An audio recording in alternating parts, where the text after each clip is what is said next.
ほら、ルフィ、今一緒に海賊になる仲間を探してるんだ。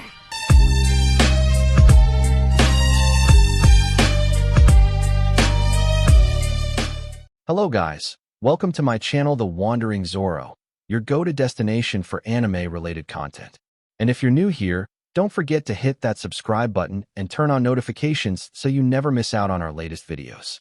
In today's video, we're going to be diving into part 1 of the series What If Izuku Became the Superman with Multiple Abilities. So be sure to stick around until the end, and let's get started. Izuku had been through a lot this past year, from saving Bakugo and gaining the attention of his now mentor All Might to joining UA after saving his now best friend Ochako Uraraka.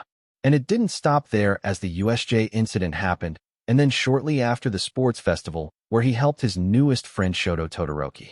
But that didn't come close to what had happened recently. Izuku, along with his entire class and sibling Class 1B, had been attacked while at their summer training camp with the Wild Pussycats. But just like all the other trials he went through in his life, so far he didn't give up and fought his hardest, pushing himself to go plus ultra. Whether it be the sludge villain, Bakugo and Ida, Todoroki, or even Stain and Muscular, he always prevailed. That was until now. Now Izuku kneeled on his scraped knees, staring horrified at where he had seen the villains disappear with Bakugo. They were just gone with no way of reaching them all because he was too weak and hurt to get to on them. It took a full minute for the situation to sink in for all those present. Izuku was the last one, and when he did, he let out a gut-wrenching scream full of anguish and failure that reached all the way to the camp. It was also at this point he succumbed to the pain his adrenaline-filled body had been ignoring. He passed out in the arms of his friends and classmates, with his last thought being of his old childhood friend Kakakin. I couldn't save you, I was too weak.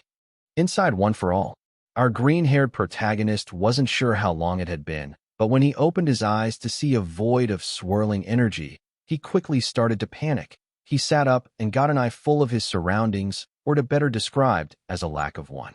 He appeared to be in a misty and shadowy place, with the only thing being inside of it was an island of concrete he currently stood or sat upon. This confused him greatly, mainly due to him remembering being in the woods after failing to save Bakugo, and now was in, well, he didn't know what to really call it. Getting up fully, he walked around the concrete island looking for anything of interest that could explain why he was here, and maybe what here was. It was, however, a fruitless endeavor, as he soon found out. There was nothing here, and Izuku started to panic. Okay, this is bad. Really, really bad. Did I die, and this is purgatory or something? It would explain the nothingness and the fact I don't feel pain from the injuries I had received from my fight earlier with Muscular, but what about? His muttering started up as per usual, and to the figures who were watching just face-bombed or giggled and laughed at the broccoli's habits. That was until a feminine voice spoke up from behind him. Sheesh, kid, you sure know how to talk, though it is sort of cute in a weird stalker type of way. Izuku turned around in a flash and got into a fighting stance. He saw the woman and other figures besides her and couldn't help but ask him, "Excuse me, but..." Takes a look around. "Do you know where we are?" The woman smiled and was about to answer before a bald man cut her off. "Sure thing, kiddo. You're in one for Ack." The man was interrupted by the woman strangling him with her cape. "Damn it, you bald monster. I was talking to the cute broccoli." Blinking at the sight of the two fighting, Izuku looked over to the others and raised an eyebrow.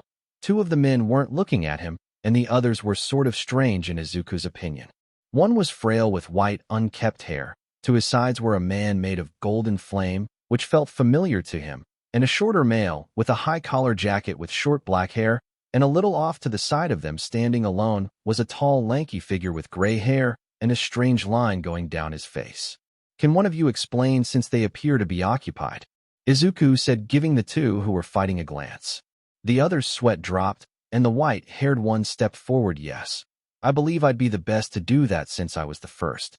To keep it simple, you're inside One for All, and we are the past users. That's the second and third over there, and this is the fourth Hikage Shinomori. The tall bald one is Daigoro Banjo, and is the fifth, and the other next to me with the tall collar is the sixth, named N."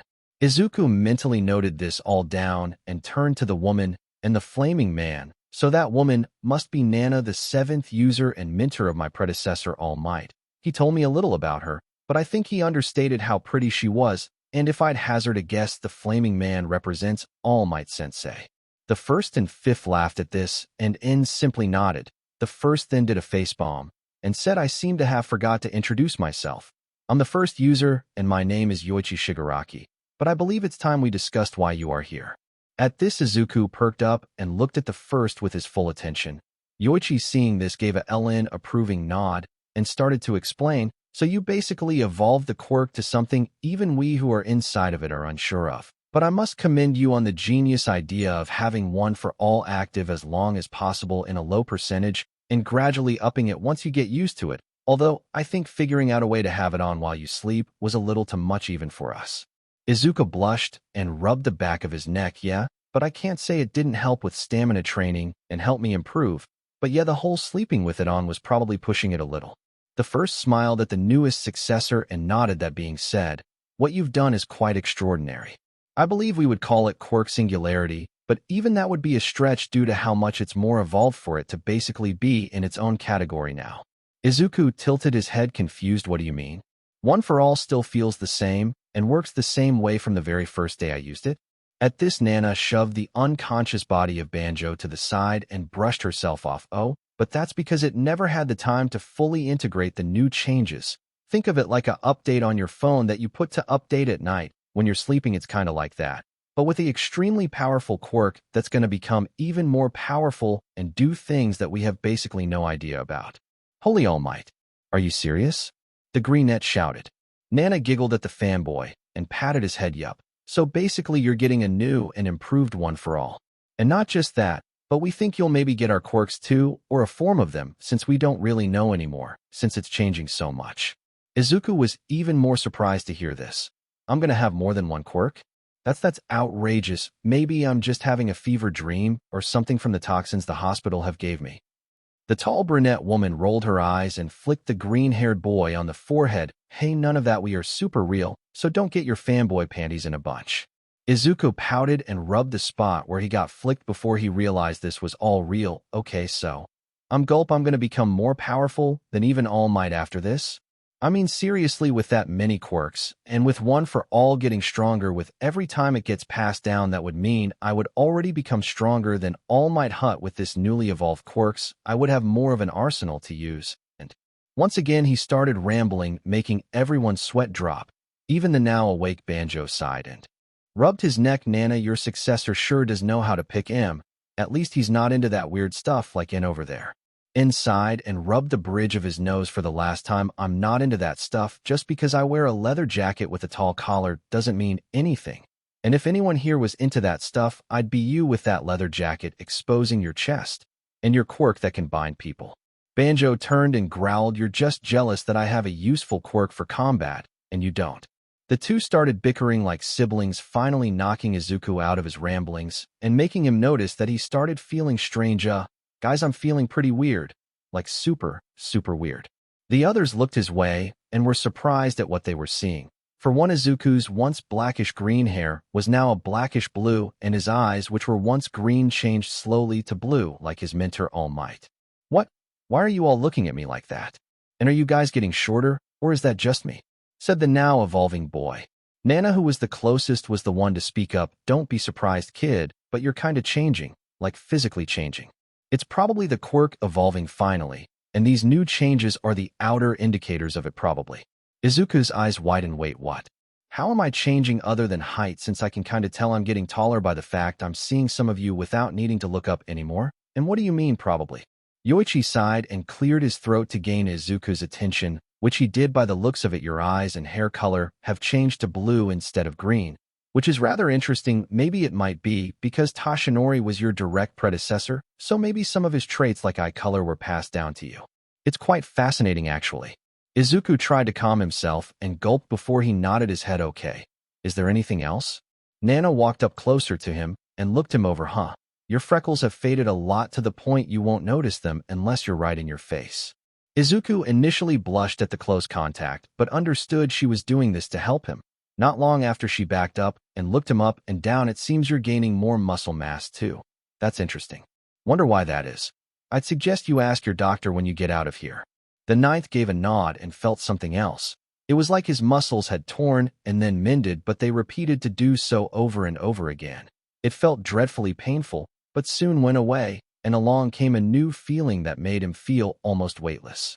Scratched that he was weightless as he started to float up into the air, but unlike Nana, who had to gain core muscles and use momentum to direct where she flew, he could direct it with his thoughts, which confused Nana, but Yoichi explained it could be the work of One for All improving her quirk for him, and it may do the same to the others like he mentioned before.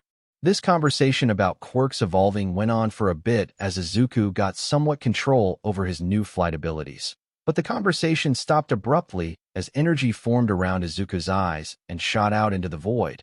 It surprised them all because at first it looked like Banjo's whips, but soon changed to a laser beam that lost all the black but kept the red. Something like this. "Holy cow, how do I stop?" Izuku yelled out, panicking. Banjo, shaking himself out of his stupor, ran over and placed a hand on his shoulder. "All right, you gotta relax, kid, and will it to shut off. Think of it like a on and off switch in your head. All you gotta do is flip it off." Izuku was still distraught, but tried his best to listen to his predecessor and willed the beams to go away. It took longer than he wanted, but he got it under control after a while of trying. Gasping and panting, Izuku laid exhausted after that, but he didn't have time to rest as his eyes began to burn slightly. Rubbing them, he realized he was looking through his hand and was able to see his bones.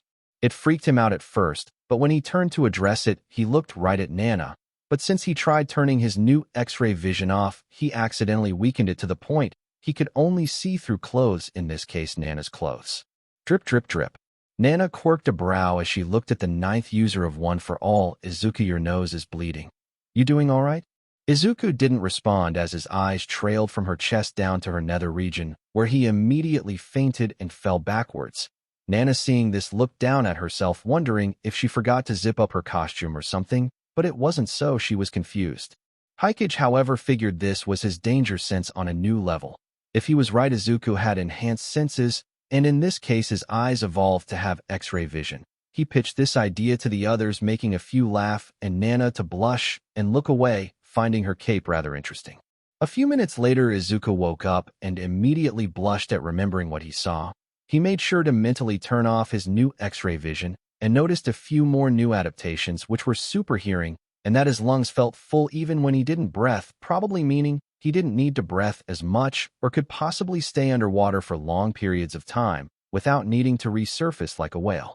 The rest of his time in One for All was basically the same, with him finding more powers and testing and getting a handle on them. His favorite, though, was the healing and invulnerability, which from what the past users theorized was One for All, taking in account of his unusually high rate of injuries. That last part irritated him a bit. It wasn't like he wanted to always get hurt, but he just always found himself in situations where he had to protect someone or himself. However, after a while, he started to feel like he was fading, and the others noticed he was slowly disappearing from inside the quirk and waking up. Nana went and wrapped him up in a hug before he disappeared. "Don't worry, you're just waking up, kid. Now when you get out, tell Tashinori, and if you can go and talk to those girls you have crushes on, that'd be great too. And remember confidence and being true to yourself and act natural. Girls hate false bravado." Izuku blushed at feeling her well-developed body against his, but agreed, nonetheless, "Yes, ma'am. I'll keep what we talked about in mind." With that said, he faded completely, leaving them all to themselves once more. It was quiet for a moment until Banjo spoke up. "I still can't believe the kid got a full view of the Banshee in the buff. Kid's gonna enjoy that memory for his whole life, I bet ya." Nana, in a mere second, Superman punched the bald monster and continued to pummel him, and ignoring his screams as she did so. All the while the others looked away, trying not to get noticed by the obviously furious woman. 2 days after the summer camp attack, the newly colored eyes of Izuku Midoriya opened, showing the brand new blue hue. They also showed how groggy he was from waking up after a couple days of being unconscious. He pushed himself up and grabbed his head. After a second, he shook away the stiffness, and he looked around, noticing his surroundings. He was in a hospital room, and he was currently alone. Not waiting for someone or calling a nurse using the call button, he got out of the bed and walked towards the bathroom, finding he had no muscle fatigue. He made it to his destination easily enough, but when he looked in the mirror, he was shocked. He was a lot more different from how he used to be.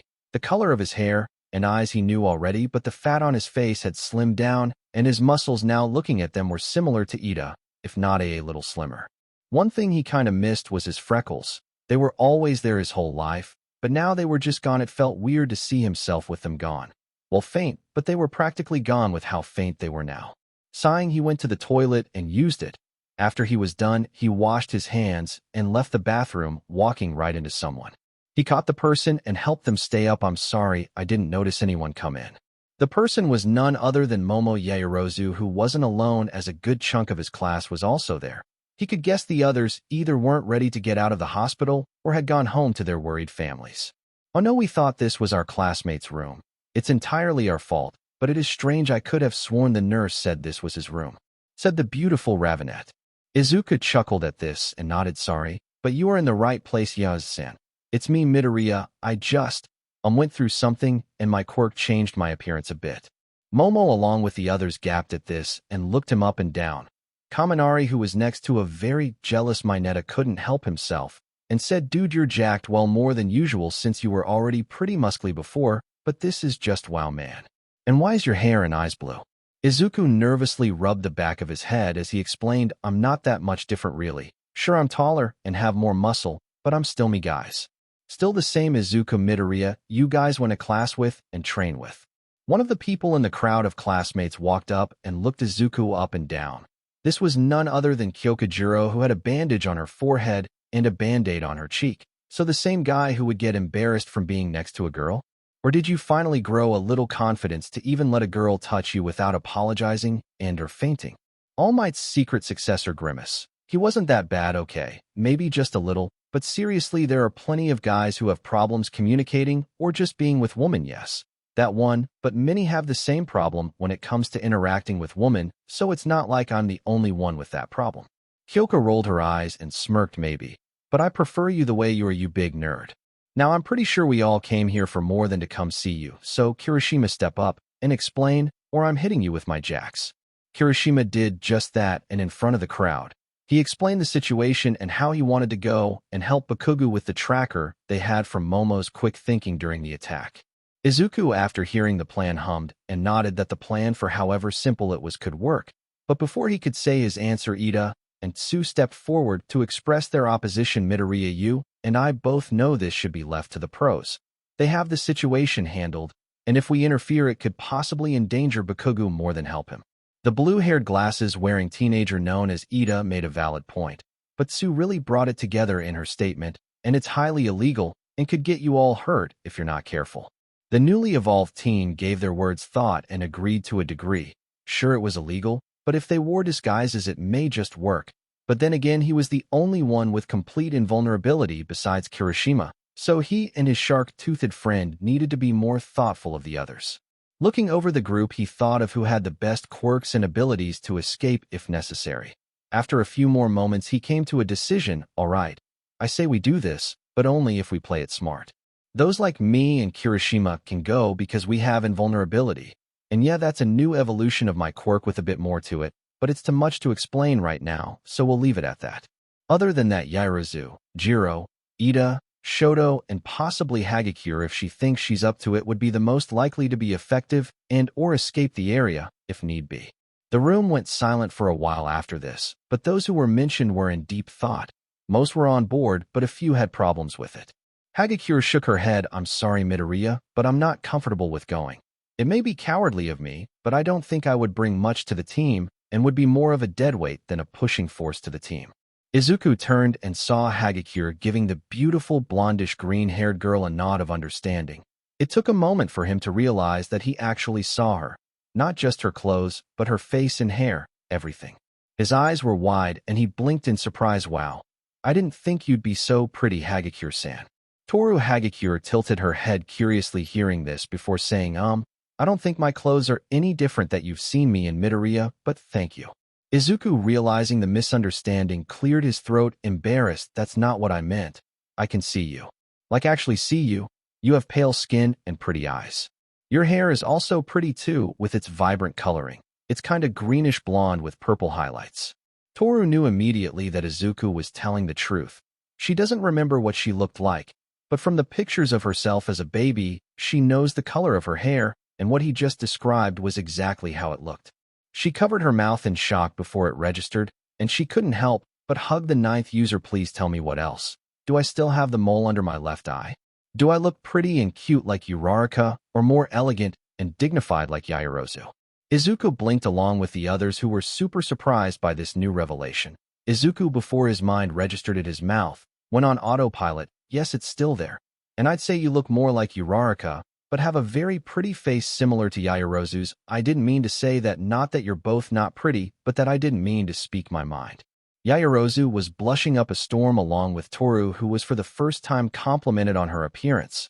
Izuku was stuck in between a rock and a hard place now, as the entire room looked at him.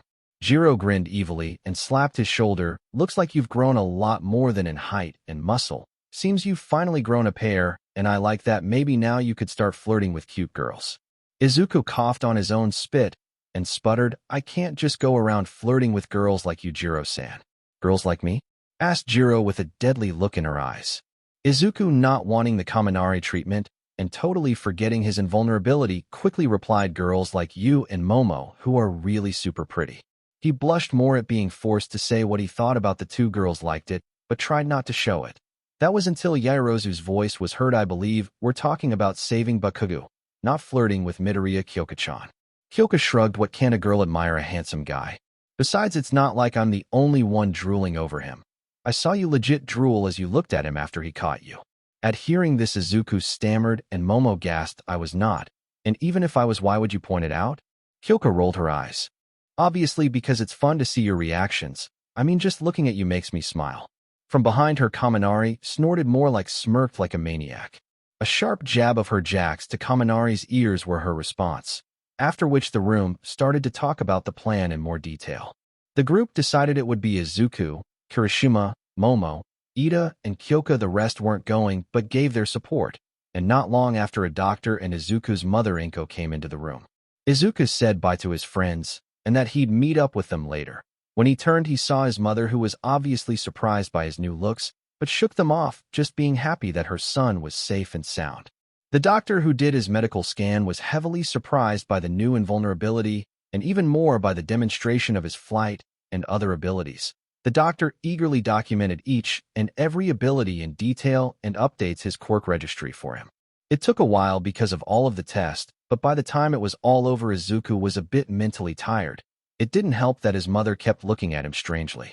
Mom, why are you looking at me like that? Inko sighed deeply. It's just, with your newly gained invulnerability and all these other new powers, it feels a little ridiculous to worry about you. But I just can't help it. Izuku couldn't help it and smiled at his mother, giving her a soft nod. I sorta understand. Just a few days ago, I was training to take punches and improve my overall toughness, and now I realize all those heavy punches to my stomach were for nothing. Inko giggled. Yes, I could see how all of that could be wasted. But it also is a little funny. Izuku laughed and gave a bright smile. Yup, can't deny that. Say, have you talked with Annie Mitsuki? You know, since Katsuki has been taken? His mother sighed at this and looked downcast. I have, but her and Matsuru aren't taking it too well. Strangely enough, Matsuru is the one who's pissed off while Mitsuki is simply worried sick. Izuku stayed silent, wondering if he should tell his mother about he and his friend's plans. He pondered it for a moment until he was brought out of his thoughts by Inko. Izuku, I know what you and your friends are planning. I overheard you while in the hallway. Oh, by the way, which one of those girls are you interested in? Because it sounded like you were flirting with two or more of them.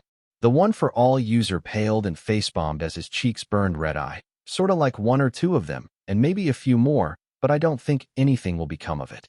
I mean, they're all great and amazing while I'm just me. His mother's smile turned to a frown as she sighed. You definitely get your self-doubt from me, that's for sure. But ignore that feeling or voice, Izuku. Any of those girls would be lucky to be with my little superhero. Inko then caressed his cheek while giving him a stern look. You've never noticed, but when it comes to protecting people, you're like a different person. You sort of remind me of All Might in a way. So don't let self-doubt get you down, and remember that the part of you that makes you super isn't your quirk, but your heart. The newly blue-haired boy smiled in return and placed his hand over hers. Thanks, Mom. I needed that. But does that mean you're okay with me and my friends going to help Katsuki? Inko frowned for a second before nodding. I'm not particularly happy with it, but I can't stop you. It's in your nature to help people, even those who don't treat you right. Just be careful and protect your friends. I promise, Mom. And I'll make you proud, and maybe if you could go get Yaoyorozu to make me some clothes since I don't think my old stuff fits anymore, I'd appreciate it. Inko giggled and covered her mouth. Oh, of course, and I'd like to get to know my future daughter-in-law. Mom, exclaimed Izuku as his mother walked out the room. Our main protagonist had just said goodbye to his mother as she drove off back to the Bakugo residence. He was glad she understood the situation and let him do what he was going to do, but now all he felt was the full seriousness of what he was going into. He and his friends were going into a villain raid to find their classmate, and said villains were the very same who attacked and almost finished them on multiple occasions at this point. It was daunting, but Izuku wouldn't dare buckle under such little pressure. He had done things much more dangerous than this with even littler odds of getting out safely. So with a deep breath and exhale, he turned and met eye contact with his group. Momo and the others had just walked up to him, and he was filled with determination. The others noticed and in turn were a bit surprised, but soon found their own resolve. They all quickly moved in the direction of a clothing store and each got a disguise. Izuku actually didn't need to, since the clothes he got from Momo and the new looks were probably enough to disguise himself. Although he was curious on why Momo made him the clothes she did. She had made him some blue jeans, red boots, and a blue long-sleeve shirt with some strange symbol on the front that he didn't recognize. And all no one would question it, because of how it pretty much blended in, as if he was your average hero fan or something. While mostly blended in, as he soon noticed, after everyone came out in disguise, he saw how most had jackets or even a turtleneck in Kyoka's case. That's when he looked around and saw that the people around him all wore cold weather clothes. But for some reason he didn't feel the cold. He wasn't even chilly. In fact, it was probably due to some sort of invulnerability to harsh weather. Maybe it was part of his new abilities he didn't notice yet, since some were more subtle than others.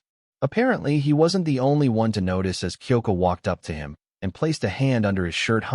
You're pretty warm and snug under just a long sleeve. Is that another ability or something? Blushing at the contact of Kyoka's hands directly on his abs, he gulped, I think so. But without testing, I won't say it is or isn't.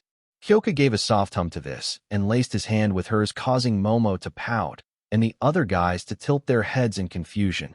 Only Kirishima had a clue of what was happening, but wasn't sure since he didn't see the pair as compatible until now, since he rarely saw them interact with each other. Guess Midobro is good at getting girls, maybe a little too good if Yaoyorozu's pout is saying anything. Thought the red-haired shark boy. Momo Yaoyorozu was unsure why her heart felt a pang as her best friend held hands with Izuku, and absent-mindedly went over to the two and grabbed Izuku's other unoccupied hand, making the guys, except Kirishima, even more confused. Clearing her throat, Momo spoke up, I believe the saying is, sharing is caring. It would be rather rude to not help warm up our hands, Midoriya-kun. Izuku blinked in disbelief, but went along with the request, sure, I'm okay with it, but don't you two feel awkward holding hands with someone like me? Kyoka rolled her eyes at hearing this. If by someone like you, you mean a handsome guy who is a perfect gentleman, then yes, I think we'd like to hold your hand, and absolutely won't mind if it's you. In fact, I think Yamamo, and I would especially like it if it was you holding our hands. Momo, still feeling strange in her heart, but now slightly different, agreed with her purple-haired friend. I must full-heartedly agree. I personally would love it if you held my hand more often. If that's okay with you, Midoriya-kun? The ninth user Simple shook his head in agreement. Well, if you're both okay with it, then sure, I'd hold you hands if you ask, but I think it's time we start walking since we're becoming a public spectacle.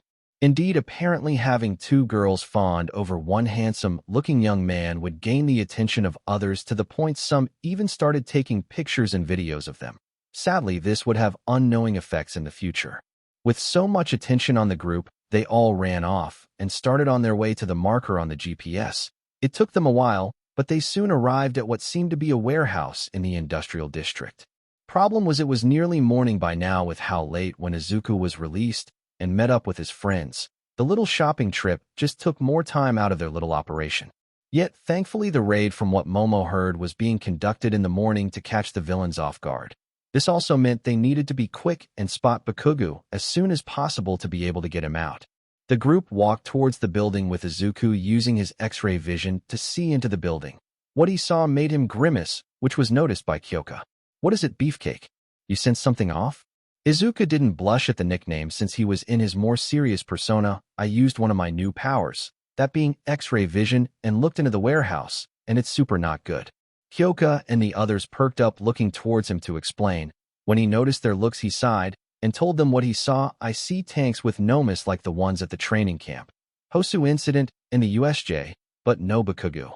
Kirishima growled in frustration and hit the side of the wall, while Shoto patted his shoulder in comfort.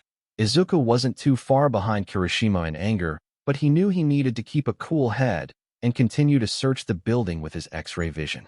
It was a few minutes later that due to his enhanced senses Izuku heard an explosion at least halfway across the city, and he saw heroes come on scene to most likely raid the warehouse. He turned and instructed his friends, "All right, act natural, and if something happens just keep calm, and we'll move to cover." He earned nods from the others, and they all watched as the warehouse was raided. However, not long after, just a couple minutes in, the warehouse exploded, throwing shrapnel everywhere.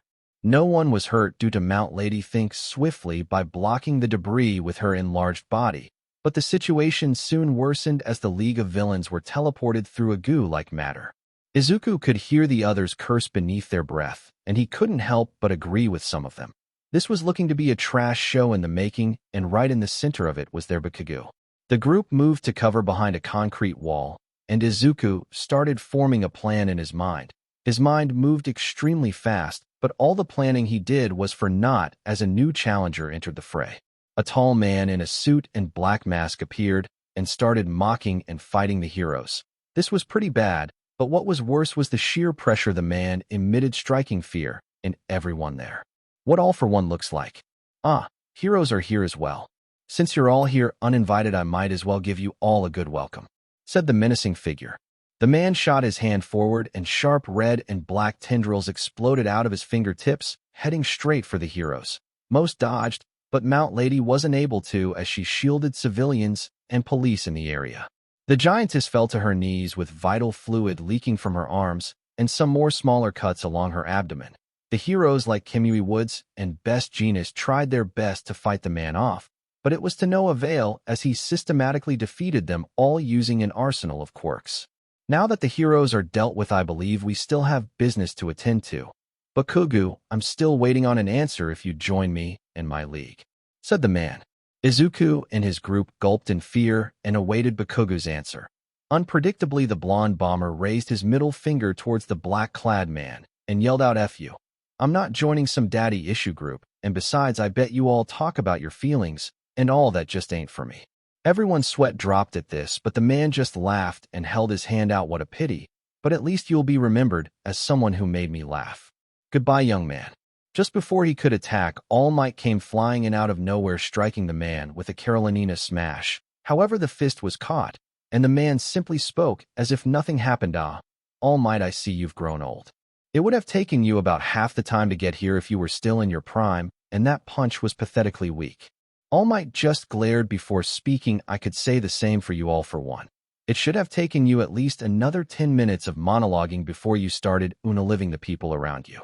All for One simply smiled under his mask and threw All Might away with an air wall. "That may be, but in age comes wisdom.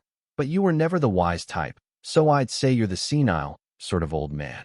The number one hero landed and jumped back into the battle with a punch to the shield, causing All for One to be pushed back slightly. "You're one to say someone's old, you fossil."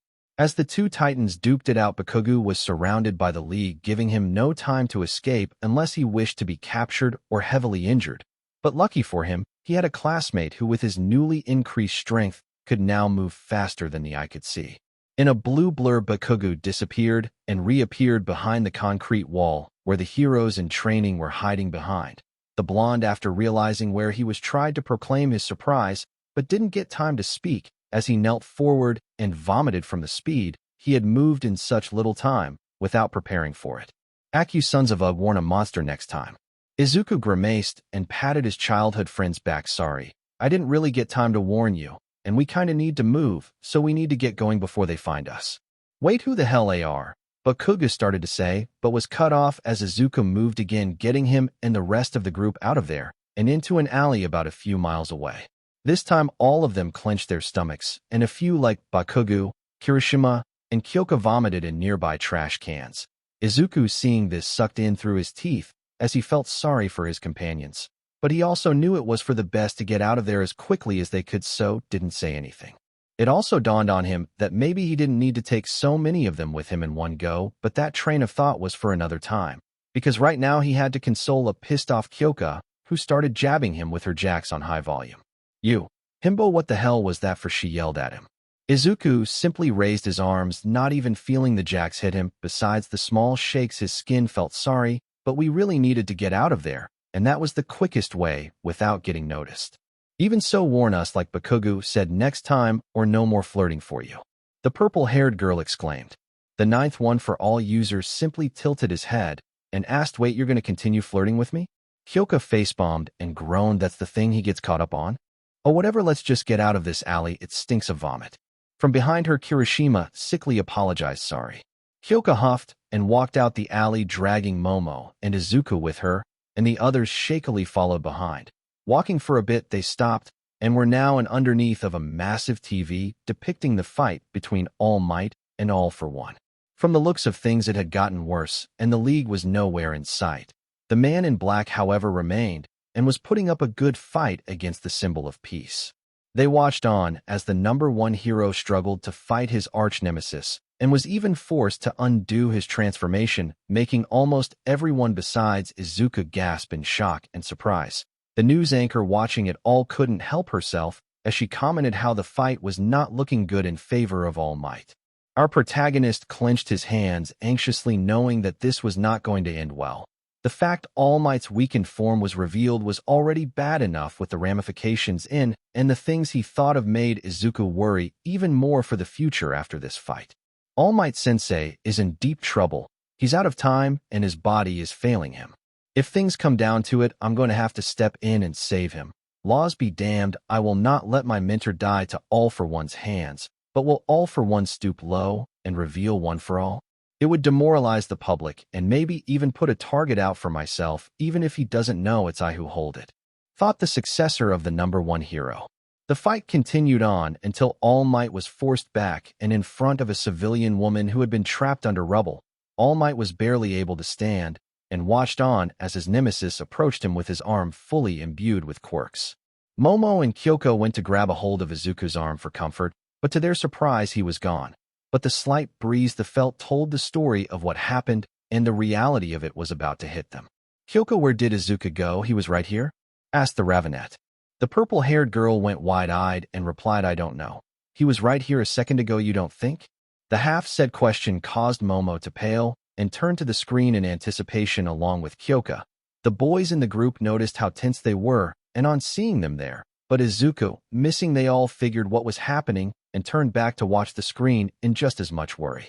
With All Might and All for One, the strongest villain in history simply stared at the disheveled and weak-looking All Might with the sockets that once held his eyes. "Look at how much you've fallen.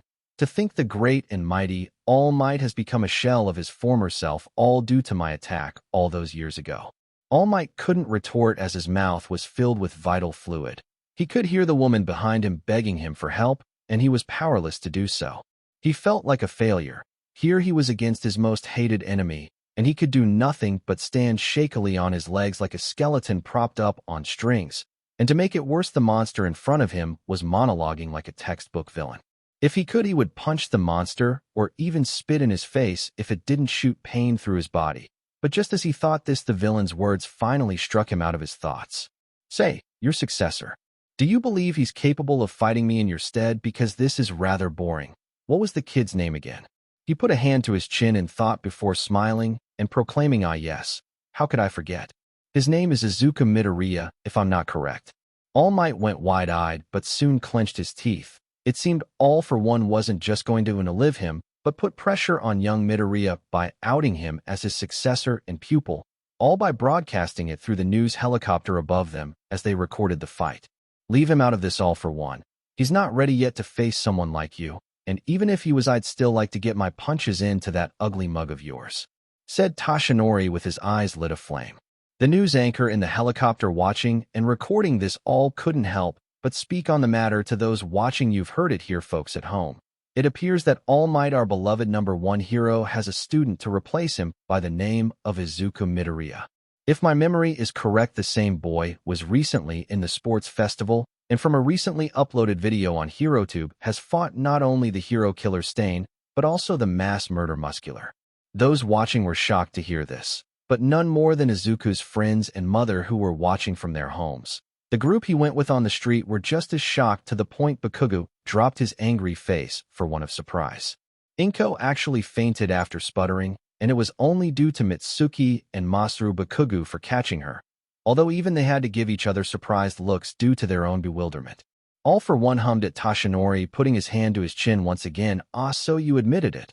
I thought I'd have to bring up how long you've been training him, but I guess that was for naught. It'll be entertaining how the boy reacts to your dead corpse in my hands when I go and visit him after this.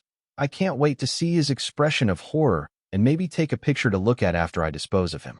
The number one villain powered up his arm with multiple quirks, even more about to finally end the 8th user of his brother's accursed quirk. "Say hello to Nana for me, and tell her how much of a failure you are for failing your student, just as she had." What he currently looks like with his arm powered up. All Might tried to pour one for all into his arm to block, but the quirk was past the point of being embers, and were now ash in the wind. So with a small sad smile, he said his last words, "I'm sorry, Midoriya. I hope you can move past this and grow stronger than I could ever imagine." The fist of All for One shot forward, and the villain flew towards his enemy with a sick and demented smile on his face. "Goodbye, All Might." Toshinori closed his eyes awaiting the impact, and all those watching held their breath horrified by what they were seeing. Many prayed for a miracle to save their beloved hero. WHCH felt so foreign for them to do. And yet it appeared that those prayers were heard as a miracle happened. All for One, who was flying towards Toshinori, was hit midair and sent sailing into a few buildings and finally stopped after landing in an overturned apartment complex. Toshinori opened his eyes after a few seconds of not feeling any pain, when he saw a tall, muscular young man with blue hair and eyes similar to his own floating similarly to his mentor Nana. He was unsure if he had died or not. But how the young man turned towards him and then flew over, hugging him in a tight embrace, he somehow knew it was real. The cherry on top was when the very recognizable voice of his successor came from the young man. "All Might Sensei, I made it just in time. Are you okay? Do you need me to get you medical attention?" Toshinori was confused for a moment until he realized that the boy in front of him was his successor and student, young Midoriya. "How do you look like this, and what in Kami's name are you doing here?" Izuku rubbed his neck nervously as he sheepishly explained, "It's complicated, but basically my quirk evolved and changed my appearance a bit, along with giving me new abilities to go along with my super strength. And as for why I'm here, well, it's a hero's job to meddle where he's not supposed to, right? You taught me that, and I won't let your teachings go to waste, especially when it means saving your life in the process." Toshinori couldn't believe what he was hearing, but after a moment formed a soft smile. "I did a good job teaching you about what it means to be a hero, but maybe I did too good of a job. You do know you'll be in big trouble after this, right, young man?" The 9th user grimaced a little bit, gave a reaffirming nod. "I know, and I'll take any punishment placed on me. But I think we have bigger things to worry about at the moment." Turning around, Izuku and All Might saw All for One coming out of the rubble of the building he was flung into and brushing the dirt from his suit. "Ah, the successor arrives just to die with his master. How very touching." Izuku glared and started to float off the ground, strong words coming from a man whose face looks like the potatoes I peeled a few days ago. All for One hummed before he clapped. "Now that's surprising. From my reports on you, you're supposed to be a weak, stammering little boy. I wonder where all this bravado is coming from." The teen just crossed his arms, looking the villain with a stern expression. "Well, like my mother told me, don't let self-doubt get me down, and remember that the part that makes me super isn't my quirk, but my heart." The villain just groaned hearing this. "That has to be the corniest thing I've ever heard, and I've had that blonde buffoon as a nemesis, so I'm an expert of corny hero talk at this point." Izuku couldn't help it as he blushed a little but held his ground. "Then it seems the time for talk has ended. I'm putting you in bars for my master and all those before him." Those watching couldn't believe why they were seeing. The same boy they heard was All Might's student was about to face off against the very same man who beat the number one hero with no sign of fear. At this moment, many across the world started to hope again and began believing in Izuku Midoriya, the boy who faced off against the strongest villain with absolute resolve and will. All for One smiled and replied to the boy with his arms spread out in a taunting manner, "Then come face your death. Let's see how you compare to your sensei." The two started their fight with Izuku flying in and punching the villain back into the building he was previously smacked into. But this time Izuku followed behind to deliver a combo of punches that shook the earth beneath them.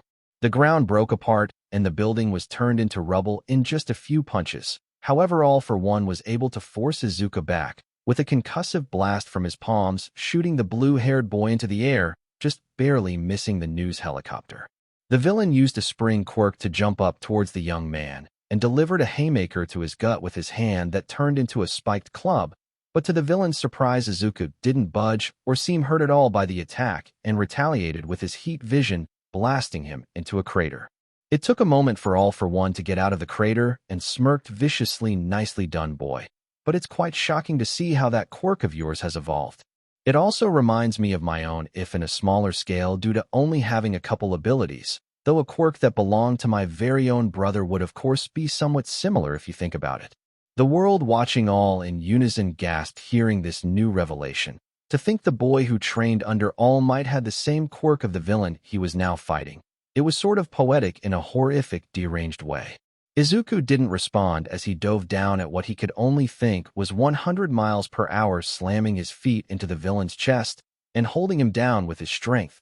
He then started pummeling the 100-year-old villain into the crater, making the hole deeper and shaking the entire city. This went on for a few good seconds before All for One used a earth-shaping quirk to punt Izuku off of him and into an adjacent building that was still barely standing. The villain, after regaining a bit of his cognition, used a boosting quirk along with a metal manipulation quirk and telekinesis quirk to force the building to collapse in on itself with the boy still inside, until all that was left was a giant metal sphere. Huh, that shows you, brat. For a user of my brother's quirk, you did pretty well. But even All Might in his prime wouldn't be able to get out of that without going past his limits, so I know you won't be able to escape. Izuku, who was inside the ball, groaned as he struggled to escape. The villain's words didn't matter. If people needed him, he'd go beyond his limits and succeed. And now that he knew he needed more power, he'd stop holding back like he currently was. The villain turned to the helicopter to gloat about his victory. Over the boy, a creaking sound could be heard. But it was too faint for anyone to hear. "Do you see this, Japan? Even your last hope failed to defeat me. The boy who had the #1 hero's quirk passed on to him failed, and now you have no one left to face me. But don't worry, I won't finish you all, as I need subjects to rule over." It was then that a loud creaking of metal was heard from the giant metal sphere. Turning back towards the ball of metal that used to be the building, cracks could be seen forming throughout it, and the world looked on in amazement. "Well," exclaimed All for One before the ball of metal broke apart, and Izuku zoomed toward him and grabbed the collar of his suit. In seconds, Izuku dragged the villain high up into the air, but didn't stop until they reached the atmosphere, where Izuku planned to go all out on the villain. All for One had burn marks around his body that he was struggling to heal, as he also needed to focus on healing his brain from the lack of oxygen and pressure put on his body. It was finally now that he understood why the boy took him here.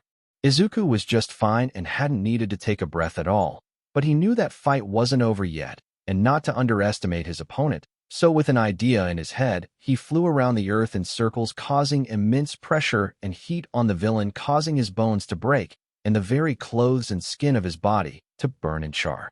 This continued until the villain was a smoking husk and unconscious from having no oxygen to breath, and with his brain not focused on heal anymore, he was soundly defeated. It wasn't the most pretty of battles in Izuku's opinion, but when facing someone like this, he needed to use any advantage he could. Izuku, after seeing the state the villain was in, flew back down towards Japan and landed right where All Might was being taken care of by medics and an ambulance. Izuku dropped the villain's body to the broken floor, earning a groan of pain from the body. Kinda expected that to be harder. But then again, no one can live in the vacuum of space and then be deprived of oxygen and flown around the atmosphere to burn for very long. Even with healing quirks, he'd be hard-pressed to fight back or think of a solution during all that pain. Toshinori just glanced at the body of his nemesis and blinked at how easy it was for his successor to kick the utter hell out of him. And from the hell that was his student's explanation of how he defeated him, even All Might felt sorta bad for how the villain was pummeled. Young Midoriya, don't you think that was a little cruel?" asked Toshinori, nudging the body with his foot, earning a grunt. Izuku just shrugged after thinking it over. "Not really. I mean, he has regenerative quirks and could have faked being unconscious or something, so I didn't want to have a villain like him to trick us and end up hurting people. And even then I wasn't sure if it was wise to go all out in a city and cause more collateral damage. All those watching facepalmed or sweat dropped at how absurd the situation turned into. At one moment, they were watching their beloved #1 hero fight for his life, but now they watched that very same man's student basically dismantle the villain who was terrorizing them and revealed lots of secrets. It didn't take that long for a few police officers and heroes to arrive on scene and help cuff All for One and start helping the people who were trapped in the destruction of the battle. All Might, now looking at his successor, noticed a new jarring detail he had missed as he was too preoccupied with how terrible All for One looked. "Midoriya, my boy, I think you should go home for the time being." Izuku turned and tilted his head at his sensei. "Why's that, All Might sensei?" Toshinori blushed and turned away with a grimace. "Well, to put it simply, you sorta burned off all your clothes and are now standing naked with the news helicopter still recording you." "Wait, what?" Looking down at himself, Izuku found that he was indeed naked, and after looking up saw mostly everyone looking or turning away awkwardly. Those few looking at him were a female reporter and Mount Lady, who were both giving him admiring looks. "Oh no," spoke the boy as his entire body glowed in a deep blush. Izuku, in a blur of speed, flew out of Kamino and towards his home, all the while mentally berating himself. "Oh Kami, they saw everything and I didn't even notice." In a second, he arrived at the front door of his apartment and fumbled with the spare key to enter. After unlocking and opening the door, he dashed inside, closing and locking it behind him. He ran towards his room looking for clothes, but remembered he outgrew them all. "Shoot, I'll have to borrow some of Dad's old ones." Going towards his mother's room, in a towel he wrapped around his waist, he retrieved some old, dusty clothes from when his dad was still alive. They were more formal than he would have liked, but a button-up shirt and dress pants were a lot better than nothing. After dressing himself, he went and fell face first into the couch, letting out a deep, exhausted groan. "I can't believe my luck. First Bakugo gets captured, and One for All's relationship to that villain were revealed. Then my fight with that villain, and now this. Can my luck get any worse?" Ding dong rang the doorbell. "Oh, you've got to be kidding me," exclaimed the poor teen in an emotionally tired voice. Getting up from the couch, he used his X-ray vision to see through the door. This allowed him to see a few reporters and cameramen. All Izuku could do was pale at the sight. "How did they find out where I live already? The fight literally just ended?" He wasn't able to panic for long as shouting could be heard, and when he looked through the door again, he saw his mother holding back his Annie Mitsuki from kicking the butts of the nosy reporters. "Huh, what good timing in their part, oh god, I'm getting a scolding from Annie Mitsuki. I'd rather deal with the reporters than that." The blue-haired boy cried out dramatically. The door soon opened, and in came Bakugo's parents along with Inko. They entered into the apartment's living room where they saw Izuku sitting with a pale face. "Hi, Andy. Uncle, what brings you to our home on short notice?" Mitsuki rolled her eyes at the question before going over and smacking Izuku upside the head. It didn't hurt him, but it did make him look down since he didn't want to hurt her hand by not moving with the smack. "What the hell were you thinking? That was super stupid to fight such a strong villain. And what's this talk about you being All Might's successor or whatever?" yelled the irate blonde. Chuckling nervously to himself, Izuku tried calming the woman down. "That's a secret between me and All Might Sensei. And besides, isn't it better that we go and pick up Kakin before he gets mad that I left him with the others?" Mitsuki just glared at the teenager for a second before conceding. "Fine, we'll get the brat, but once that's over we're going to have a talk with All Mighty, and we're getting answers." Izuku gulped at the woman but nodded in agreement while thinking, "Sorry, All Might, but it seems you have one more tough opponent to get through before really retiring. I just hope she goes easy on him." Before much more could be said, a knock was heard at the door.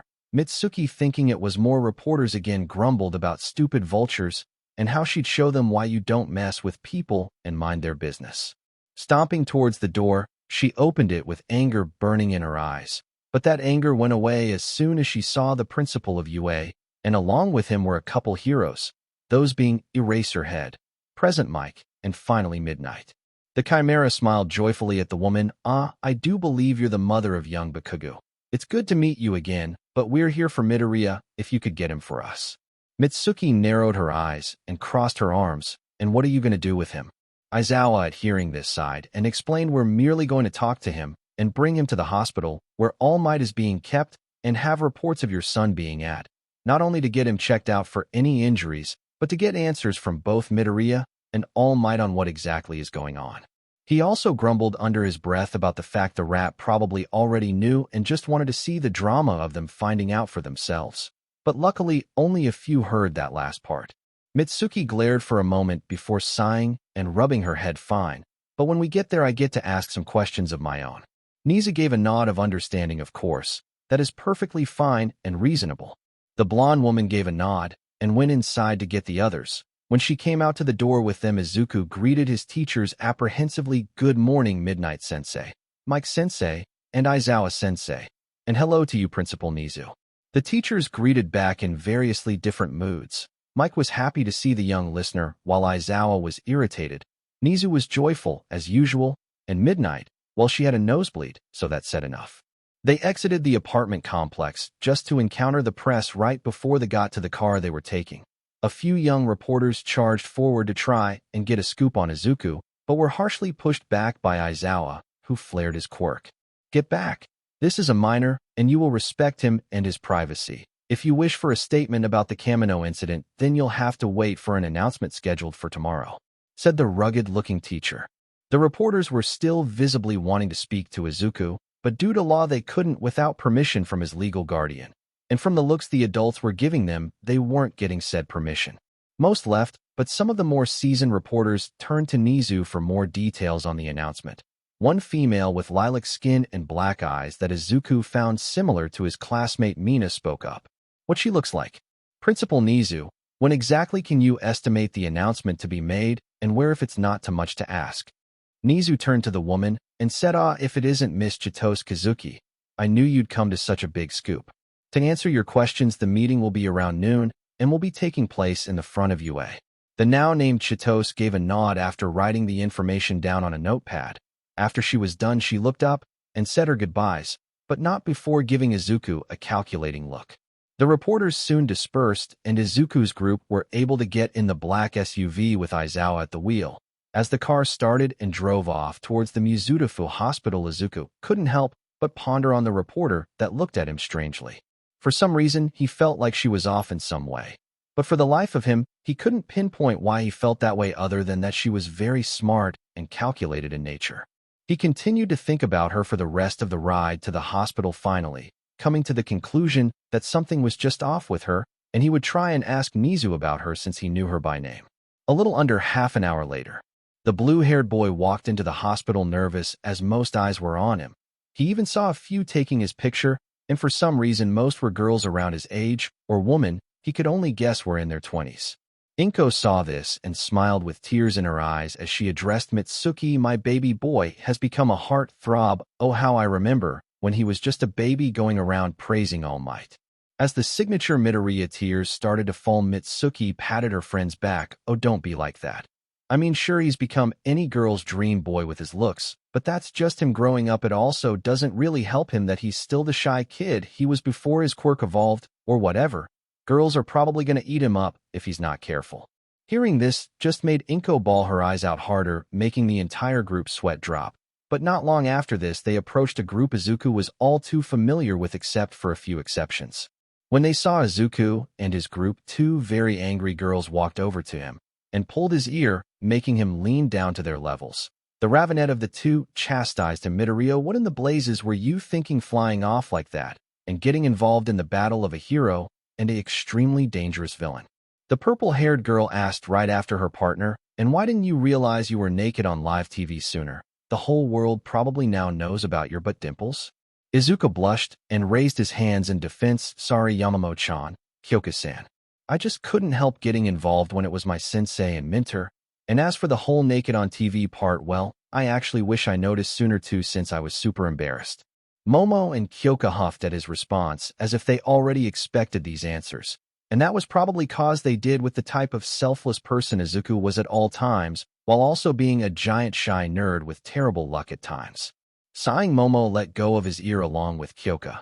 The taller of the two gave him a stern look and spoke in an even sterner voice. "Once we get back to classes, you are not leaving our sides at all, unless it's for the bathroom or changing rooms. At this point neither of us can trust you not to get in trouble. Izuku paled at this and tried defending himself. I don't get into trouble all the time. Kyoko raised an eyebrow at this and crossed her arms under her budding busto. Really now? Because if my memory is correct, and it is well, as I remember you getting into the sludge villain incident, the entrance exam where you destroyed the zero-pointer and saved Uraraka, the first battle training exercise with Bakugo, the USJ, Stain, the training camp with Kota, and how you fought Muscular, and after which you went to find Bakugo, and now this whole situation. Does that sound like you don't get in trouble wherever you go? Because to me it sure as hell does. Momo nodded to this as she crossed her arms under her much bigger bust, making it prop up a little. Izuku, on the other hand, was trying to think of a retort and found he had nothing. He sighed, conceding that he may have terrible luck when it came to villains or villain situations. Okay, you have a point, and I'll stick by you when we get to class. You happy now? The two girls smiled and nodded before saying in unison, yup, / indeed. Just a little ways from the trio were the girls' parents, who each gave their spouse a look of wonder, thinking about if their daughters liked the same boy, because from their angle it sure looked like it. A woman looking similar to Momo walked over to the trio, along with a woman looking like an older and more mature version of Kyoka. Once in front of the trio, the one looking like Momo spoke up, getting their attention. Excuse me, young man. I'm Momo-chan's mother, Cereza Yaoyorozu, and over there is my husband, John Yaoyorozu. If it's not too much to ask, are you perhaps my daughter's boyfriend? The man Izuku looked over to waved, giving a smile too soft for how rugged he looked, but Izuku gave a wave in return before he realized what he was asked and froze in place. And I made her dad John Wick, because why not? Mother? Exclaimed Momo as she held her face while blushing a deep red. It was now that the woman looking like Kyoka started speaking. I'd actually like to ask the same. I'm Mikajiro, and my little girl has never acted like this for a guy in my memory. Either she messes with them or straight up mocks them, so this is definitely new for me. Kyoka's canon mom looks great, so I usually keep her design the same. Now it was time for Kyoka to get embarrassed and have her Jax cover her face along with her hands. Mom, don't say such things, and don't make me sound like a tomboy. Mika gave her daughter a look and asked, are you really fighting the fact you're a tomboy? If you didn't need to wear a skirt to your school, I know you would be wearing baggy pants, and you can't deny it. Kyoka spoke with her Jax rolled around her index finger. Maybe you're right, but you don't have to make me sound like that while in front of Beefcake. Beefcake, huh? Thought you'd come up with something more original for your boyfriend, but then again it's better than something childish. Spoke Mika while holding her chin. The purple-haired teen groaned dramatically while Momo was still trying to defend that she wasn't in a relationship with Izuku to her mother, who just so happened to poke holes in all her explanations, causing Momo to stop trying entirely. As this was all happening, Izuku was still frozen in shock, making his mother worry a little off to the side. She turned to Mitsuki, who simply shook her head, before saying, remember how I said girls would eat him up? Well, apparently he's already been trapped, and I don't think he even noticed until now. Wanna go and meet your future in-laws? Inko fainted on the spot hearing this, making Mitsuki and her husband to catch and drag her over to Katsuki before place her in a chair. While they were at it, they got to greet their son, hugging him as they were reassured he was fine by the boy next to him, who just so happened to be Kirishima, and Mitsuki couldn't help but poke fun at her son. Oh, it's good to see my son has such a nice boyfriend already. Hearing this made Katsuki blush in anger and embarrassment. Damn it, you old hag. In all, it was a rather hectic meeting between all those involved, but Aizawa and the other teachers were used to this sort of chaos by now. After years of teaching rambunctious teens with superpowers, this kind of thing would be expected. Nizu during all of this had gone and spoke to recovery girl who had done the treatment for Toshinori, getting news on his condition and well-being.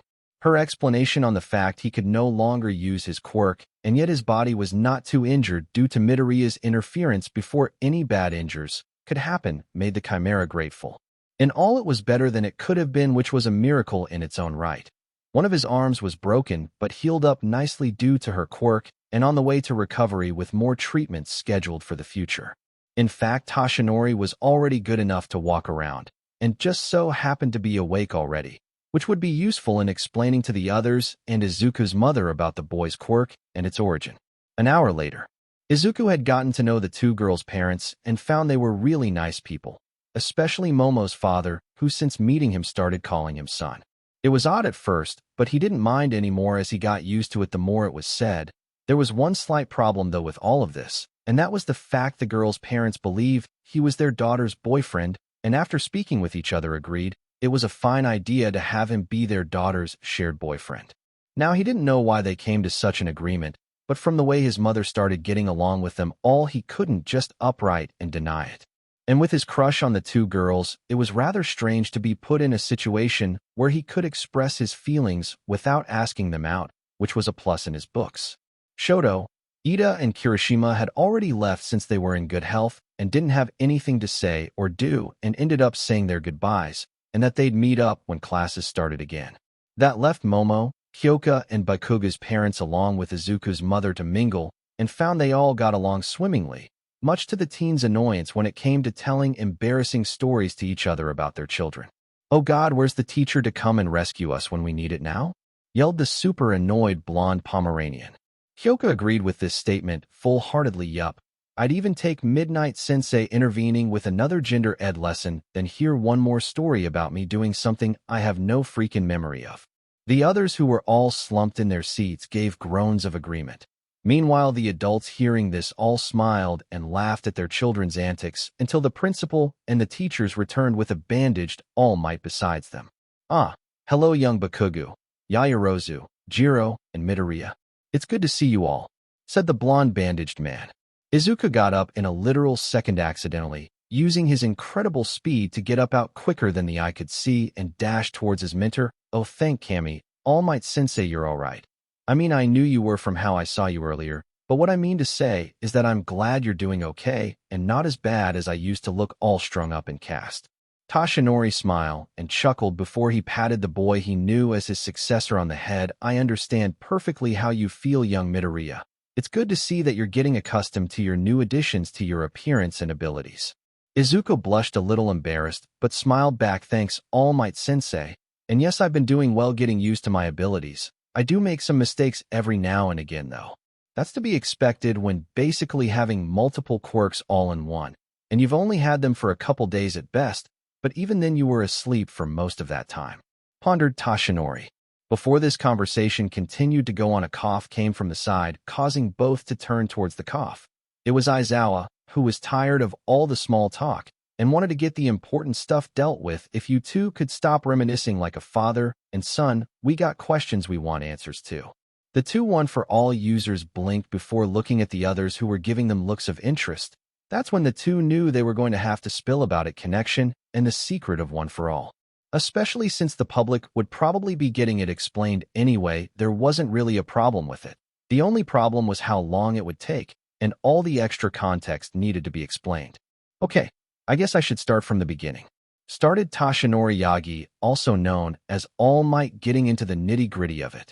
A few hours later, it had been quite some time since the secret that was One for All was revealed, and not only that, but Izuku's life before UA and his struggles of living quirkless. Izuku still remembered how his mother cried and how Bakugu looked down guilty from it all. What was worse was when Momo and Kyoka hugged him as they cried. He had long ago became numb to those days of being quirkless, but seeing how the others reacted made him understand just how bad it was. Hell, even Nizu and Aizawa looked like they were playing on burning down his old school. And that's not with mentioning Uncle Masaru, and Momo's father John looked so cold that Izuku thought they were planning on assassinating the staff of Aldera. That was a while ago. Now Izuku was just finishing up going through extensive tests that Recovery Girl wanted him to go through. And the results were actually shocking, to say the least. "Wait, so you're saying I'm absorbing sunlight and turning it into energy to strengthen my body even more? How is that even possible?" asked the blue-haired boy. Recovery Girl sighed and rubbed her eyes. "Maybe it has to do with one of the past user's quirks that evolved to absorb something else other than what it used to.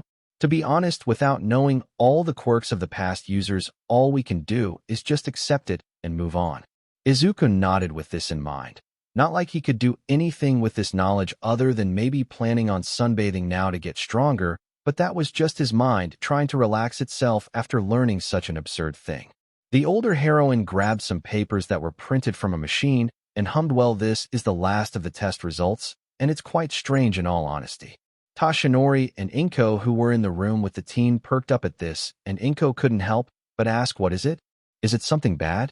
The worry was evident in Inko's voice, but Recovery Girl shook her head. It's not bad. It's just that the part of one for all that was used to pass on the quirk is gone, or as I'm looking at the results has changed. Toshinori tilted his head in confusion, and Izuku was unknowingly copying him. Recovery Girl, on seeing the two-side Kami, you two are dissimilar.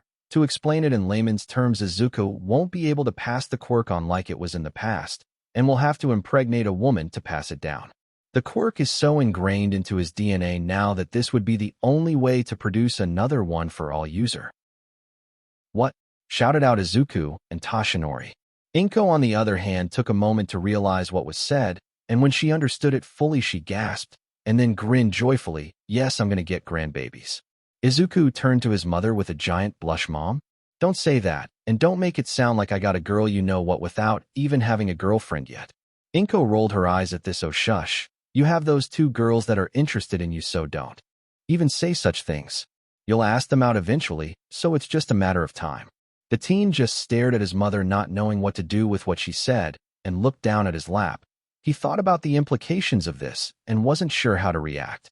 It was up to him getting together with a woman to pass on one for all, and with no real experience with girls, it was basically impossible in his mind.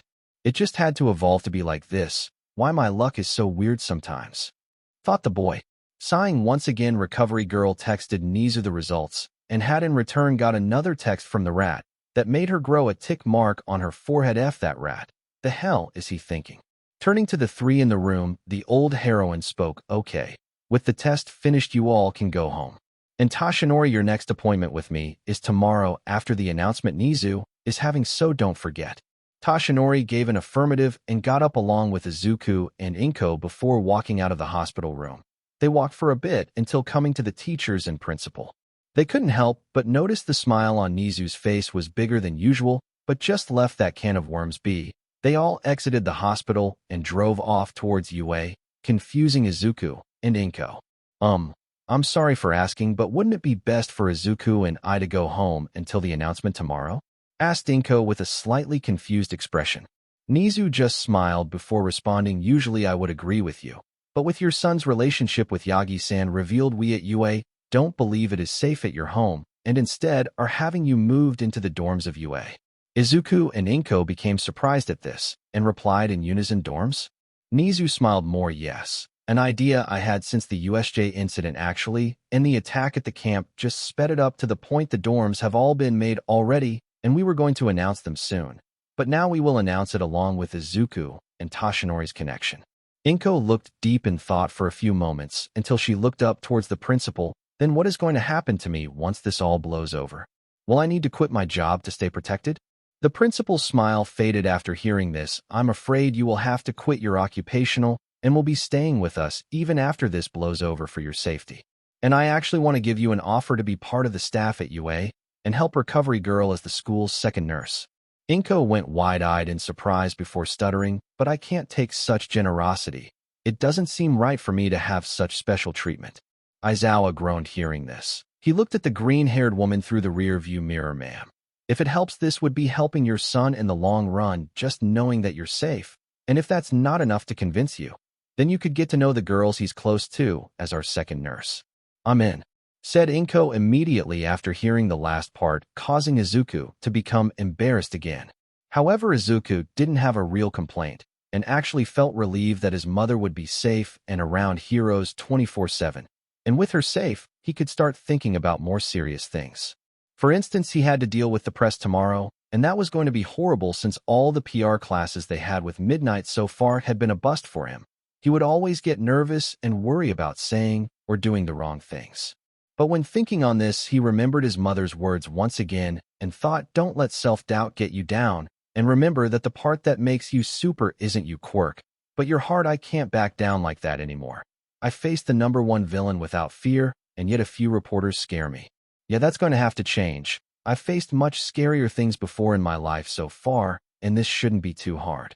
With that thought molded in his mind, Izuku went throughout the day getting moved into the dorms, and even dinner with a strong resolve in his eyes that everyone around him noticed. It was strange for them to see because it reminded them of different people. Some thought he looked like All Might, or in Toshinori's case reminded him of Nana.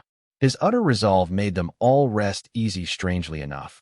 It was like just being around him eased their worries and made them all feel as if everything was going to be all right, and even the announcement the following day would be nothing but a regular school meeting. If that wasn't enough, when he went out to train a little by lifting the weights All Might used to use during his time in UA, it made those who saw it remind themselves that the boy in front of them was stronger than even the #1 hero and would continue to grow from here. The next morning, the teen had gotten up early like usual and ate his breakfast before going for a run. Only problem was that his body didn't feel tired after a full hour of running at a ridiculous speed. After another hour and a half, he gave up and went back to his new home where he took a shower. He didn't really need it since he didn't sweat at all, but did it out of habit. It was around 11:35 a.m. when he was just relaxing on the couch with his mother that a familiar pink-haired girl barged into the dorm's double doors. "Hey, Muscles, you here? It's me, Handsome. I got something to show you." "What May looks like?" Izuku raised an eyebrow before raising his hand towards one of the girls he secretly crushed on. "Hey, May, what do you?" He was cut off by May jumping onto his lap and giggling maniacally. "There you are. Since I saw your fights and the one with that Darth Vader wannabe, I've been making you a new suit." "Oh, okay," replied Izuku, who was unsure what to do. May got off of him and dragged him off by his hand towards the support department, all the while not seeing Inko, who was staring at where the two just were. "He really is a chick magnet. Should I be worried about this?" asked Inko out loud, not getting an answer. Inside the support department, Izuku was forced to sit and wait on a stool as May searched through a pile of random tools and gadgets. He watched her, but his eyes kept drawing themselves towards the round rear that shook left to right as she searched. "So what is it you wanted to show me?" asked the blue-haired boy, trying his best to keep his mind occupied. The pink-haired girl didn't respond for a second until she found what she wanted. "Aha, here it is. Now let me show you my newest baby."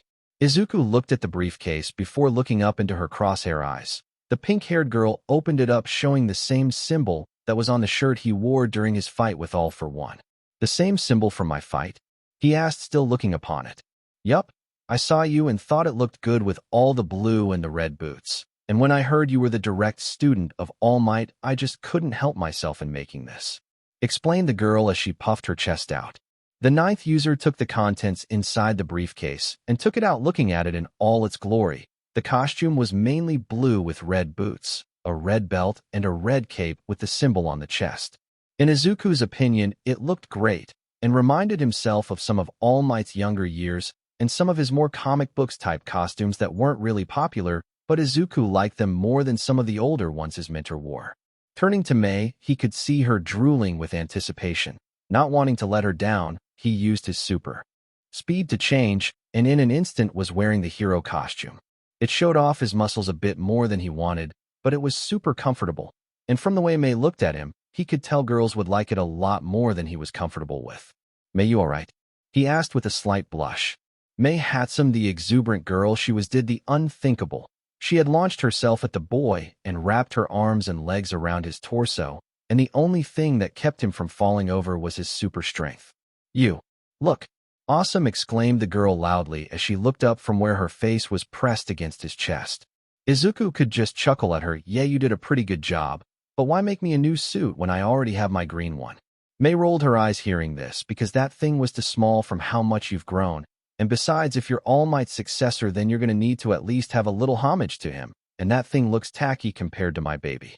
"I mean, I guess that makes sense, and my old costume was more for practicality than looks. But with my newly gained invulnerability, all the padding and bracers wouldn't be needed, and taking all that away would just leave me in a green jumpsuit, making me look more like an electrician than a hero," explained the teen.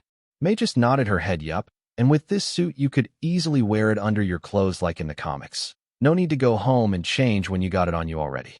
And I used an old clothing mixture from All Might's beginning suits during his time at UA, so you won't go naked in front of the cameras again from being on fire." "I guess that makes sense and would be really useful," he said while rubbing his chin. It was right then that his phone rang, and he picked it up with May still attached to his body, but he didn't seem to notice. "Hello?" The voice of the principal came through the phone, speaking in his usual cheerful voice. "Midoriya, it's almost time for the announcement. You're required to come to the front, and when you get here we'll debrief you on what to saw and act." Izuku replied back, "Yes, sir. I'll be there quickly, just give me a moment." He hung up after hearing his principal say goodbye and looked down to his chest to see Mei asleep. Apparently, she did another all-nighter from how he just noticed the marks under her eyes. Smiling at the girl, he separated her from his body and placed her down on the couch specifically reserved for her, since Power Loader kept finding her passed out at her desk. He took out a blanket from the side and covered her before he left. If only he knew that she had been awake and just pretended to be asleep, so he would dot on her. It was something she started doing whenever she was sleepy and Izuku was around. She didn't understand why she did it though. I feel so strange when Muscles treats me like that. I should ask Midnight Sensei when I get the chance for advice. She thought to herself before going to sleep for real this time. Izuku made his way towards the front entrance of UA until he froze in place, realizing his stupidity. How could I forget to get changed back? Oh well, I can just go and get my clothes really quick. Using his super speed, he ran back to the studio, grabbing his clothes and putting them on over his costume like Mei instructed. To his surprise, it was concealed very well and didn't feel uncomfortable to him at all. Mei never fails to impress. But I gotta go. Maybe I'll buy Mei lunch as a thank you, Izuku said before running off towards the entrance. In another blur, he made it back to where he was before and walked the rest of the way until he was met with Nizu and a woman to his side. Hello, Nizu, sir. And to you, to ma'am. Nizu smiled with the woman doing the same. Nice to see you again, Midoriya. As you can see, this is the president of the Public Safety Commission, Makima, and she would like a word with you. What Makima looks like? Hello. As you've been told, I am Makima, no last name, so just Makima is fine. And I would like to say I and the President of Japan would like to give you our thanks for your intervention the other day, and you will not be in trouble for doing the right thing. Izuku was rather bashful as he replied, it was nothing really. I just did what I thought was right, and I couldn't very well stand still when knowing I could help. Smiling, Makima gave a nod. That's understandable, but what you did goes beyond doing the right thing. You risked your life for those of others, and that can't be taken lightly. Therefore, any laws you broke by fighting have been ignored, but you will be given a warning not to do hero work without your license. But from your previous encounters with villains, I'd say that warning won't be paid that much attention to. Izuku grimaced. Yeah, my luck isn't exactly what we would call good. But I guess having a great school and amazing friends outweighs the bad. The two adults chuckled at this and proceeded to explain what they would be doing. Izuku didn't have much to do in this press conference other than sit for the whole thing until the end where the reporters could ask him questions. Izuku was a little worried about that last part, but like he promised himself, he'd stand tall and take anything that came his way no matter how embarrassed or scared he felt. So with his will strengthened, he agreed and walked out with Nizu and Makima. They walked to the center of the podium table where Aizawa and Toshinori were standing, all the while the reporters murmured amongst themselves. Many flashes of lights went off from the cameras taking pictures of Izuku, making him feel like dying inside, but keeping his strong face on to hide those emotions. Ignoring those lights for now, Izuku gave his mentor a smile and got one in return. They all sat down and Nizu started the meeting off with explaining most of what happened leading up to the fight between Toshinori and All for One. It took a little bit, but after that was done, Nizu went on to explain how Izuku and Toshinori met over a year ago and helped train him, how Izuku cleaned up the Takoba Municipal Beach Park to train, and how on the last day, when the entrance exam was held, Toshinori passed on his quirk. At hearing the last part, the reporters went into a frenzy, but with a glare from Aizawa, they all stopped but kept their intense stares on Izuku and Toshinori. Nizu, seeing he could continue speaking, explained fully the backstory behind One for All and how it can no longer be passed on. A few in the crowd didn't believe it, but All Might went over the known predecessors and how he was now quirkless like the day he was born, and any test they did on him would show so, and that through testing they count contest to Izuku not having the passing part of the quirk anymore. It was a tough pill to swallow, but a reporter Izuku remembered from the day before stood and spoke. Then if it can't be passed on anymore, does that mean Izuku Midoriya will be the last of the line of users of this One for All? And if so, how strong do you believe he can become? Toshinori smiled proudly as he proclaimed the power of One for All becomes stronger as it gets passed down, so each successor will become stronger than the previous holder. In other words, Izuku, my boy, will become stronger than I could ever be, and with how the quirk evolved after the camp attack, he has awakened other powers which are all incredibly powerful. The reporter known as Chitose hummed at this while writing something down. She sat down, but in her mind, She was grimacing, "Oh no, this will not go well for the Meta Liberation Army unless." The woman stayed silent as a few more questions were asked, and Nizu started to explain more on the dorms and how Izuku's vigilante acts were dismissed by saving their number one hero and defeating a strong villain that would have finished hundreds if not thousands if he wasn't taken down. With that said, some asked if it was appropriate to allow him to go against the law, even if he ended up doing good in the end. Putting it in consideration was the debate of do the cost justify the means, and in this case, do the laws being broken constitute being ignored just because All Might was saved and a string villain was defeated. In all, it came down to the Public Safety Commission president to step forward now, I believe, as the one in charge of keeping the order and rules for our Japan's hero society, that I would have authority over such a decision. At this, everyone focused on Makima, who spoke. I and the President of Japan have looked over his actions and found they all were under lawful authority under the Self-Defense Act. Each time he was put in situations where he didn't attack first unless to protect someone, therefore we have concluded that Izuku Midoriya is in the right, and in this case, did what was best for the public, so any charges are hereby dropped. A few were surprised at this, but more than enough accepted it and moved on, leading to the portion most were there for as Izuku was put on the spot to answer the public's questions. Immediately hands shot up and some started speaking to get the teens' attention, but the one Izuku chose was the woman he was most interested in since he saw her. "You, Chitose-san, if I'm not wrong." Chitose smiled and stood up, getting a few grumbles of how it's always the pretty ones, but she didn't mind and asked her list of questions. "You are correct, Midoriya-san. I'm Chitose from the Liberal Media of Japan news station, and I'd like to say thank you for your intervention the other day." Izuku blushed at the praise but respectfully said, "I just did what I thought I should as an aspiring hero. Doing the right thing isn't always easy, but making the tough choices are the most rewarding in the end." "Very modest of you. But now I want to inquire on the type of person you are, if that's all right," said the reporter. Izuku felt a little uneasy at this, but responded truthfully, "I don't see anything wrong with that. Ask away." Inwardly, Chitose smirked as the hero in training was hooked. "All right. I want to ask in your views on quirk usage, and if you've ever heard of the Meta Liberation Army?" The blue-haired boy thought about this for a few moments, using his more developed speed to think through his answer carefully, while also being true to his own beliefs. "I find that quirk usage could be changed a bit to allow more freedom, but at the same time, there are some things we need to look at more carefully than we are currently. And as a matter of fact, I have heard of them, and even did a little digging into them when I was younger."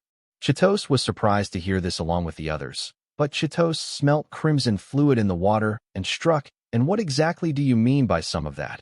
If you can be more detailed, that would help me and the people at home understand." Izuku smiled before doing just that. "Well, some things like quirks that aren't exactly dangerous, but helpful could be like a person's car.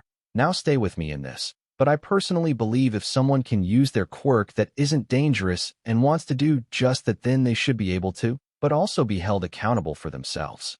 He got a few intrigued looks as he continued. "For instance, they should have a quirk usage license, so that those who aren't heroes are able to use their quirk in their line of work if it helps, and some policies could be put in place for accountability in accidents. This way, if someone just wants to use their quirk to fly around, they can if they have a license, but if they get into an accident or end up hurting someone, then the right course of action could be taken." Upon finishing what he believed to be asked of him, he started to explain the last part. "One did research on the Meta Liberation Army when I was younger after hearing about them from a couple teachers. I researched the founder and his beliefs, and how since his first proclamation for freedom for those with quirks, and how that proclamation of freedom has been twisted so people who want to use their quirks with no repercussions and instill sense of superiority, depending on how strong someone's quirk was. In all, I'm disappointed in how the Meta Liberation Army has evolved into what it is today." Chitose became angry, but a good amount of what Izuku had said wasn't exactly wrong, so she didn't attack him on it, and kept her cool. "All of your ideas are interesting, but what do you mean by what it is today? Do you believe the Meta Liberation Army is still active after all these years?" Izuku sighed before looking at her with a stern gaze. "Yes, it's very much still active. After all, in my search of answers to who they were, I joined an online group chain I found from an encrypted flyer online. I went down the rabbit hole, and using a few skills I gained of programming and hacking, I was able to get into the server, holding some key members of the organization, and I now remember where I've seen you before." Clothed reporter woman started to sweat. "And where would that be from?" Leaning forward with his hands crossed over each other, he spoke sternly. Why, my Lady Blue Rose, I didn't expect to actually meet you in person. But that begs the question, do you recognize me? There was a long silence before Chitosa's eyes went wide. You? Izuku smiled. Yup. Gotta say, role-playing as an adult male, and even flirting with you for information was nice, but the pictures and videos you sent me were quite the reward in and of itself. Sputtering, Chitosa's face went purple from her skin color forming a blush. I sent all those pics and vids to a kid. Izuku just chuckled. Sorry about that. But then again, I'm of legal age for Japan, so maybe we can have a date as an apology. Chitose blushed harder before sitting down and covering her face with her notebook, trying to ignore the look she was getting. Izuku, however, paled on the inside. Why did I say that? I said I was going to be bold from now on, not a playboy. A cough was heard and Izuku turned to his principal, who spoke. As entertaining as this is, I believe Midoriya has answered Miss Kazuki's questions and is now up for more. Time skip. After about 15 minutes of questioning, Izuku was done and the meeting came to an end. Although Izuku did have to answer to his teachers about his research into the Meta Liberation Army and his strange relationship with Chitose. It took him explaining all of his research and notes while also telling them how he basically catfished Chitose until they were satisfied. But even then, after all that, he had his mother to explain to. But once that was over, he finally got time to himself, where he sat down on the front stairs of the dorms and just enjoyed the peace and tranquility of it all. Deku shouted, a very familiar blonde. Why can't I ever just relax? Complained the blue-haired teen as he turned to see his classmates arriving with their stuff. Hey guys, good to see you, but aren't you a little early? I mean, we barely just announced the dorms? Asked the blue-haired boy. Mina ran up with a bandage still around her neck. Forget that. What's this I hear about you charming my aunt? If I knew you were such a Casanova, I would have tried setting you up sooner. Izuku blinked. Sorry, but did you just say Chitose-san was your aunt? Mina nodded her head while having her hands on her hips. Yup, she's my auntie, and I've never seen her blush so hard. I made sure to get pics to blackmail her into buying stuff for me. Everyone just sweat dropped at this, but turned back to Izuku. To their surprise, he was barely blushing, but what was more odd was how he looked at Mina. Now a couple of her stories about a rambunctious niece make more sense. Did you really have braces when you were younger? The pink-skinned girl paled fast before shakily looking at Izuku. How do you know that, and what else did she tell you? Izuku smiled innocently, but with a dark aura around him. Oh, I know quite a bit. But I'll keep that secret for now as blackmail of my own, so let's drop this talk about me and Kazuki-chan. Mina simply nodded with dramatic tears in her eyes, now knowing not to mess with the used-to-be innocent boy in the class, or else he'd tell them all about her embarrassing moments and habits. Momo, finding this situation resolved, stepped up to Izuku and smiled to answer your question. Before all that, Nizu sent emails to our homes and explained the dorms and how it would be safer to live on campus with heroes and you, of course. Izuku raised an eyebrow at this. Me? Kyoka rolled her eyes. Duh. You're the student of All Might and can kick the butt of the villain who defeated said #1 hero. Who else would someone feel safe with if not you? That makes a little too much sense. I just wish Nizu didn't make me into a arguing point for the dorm plan, said the boy with a deadpanned expression.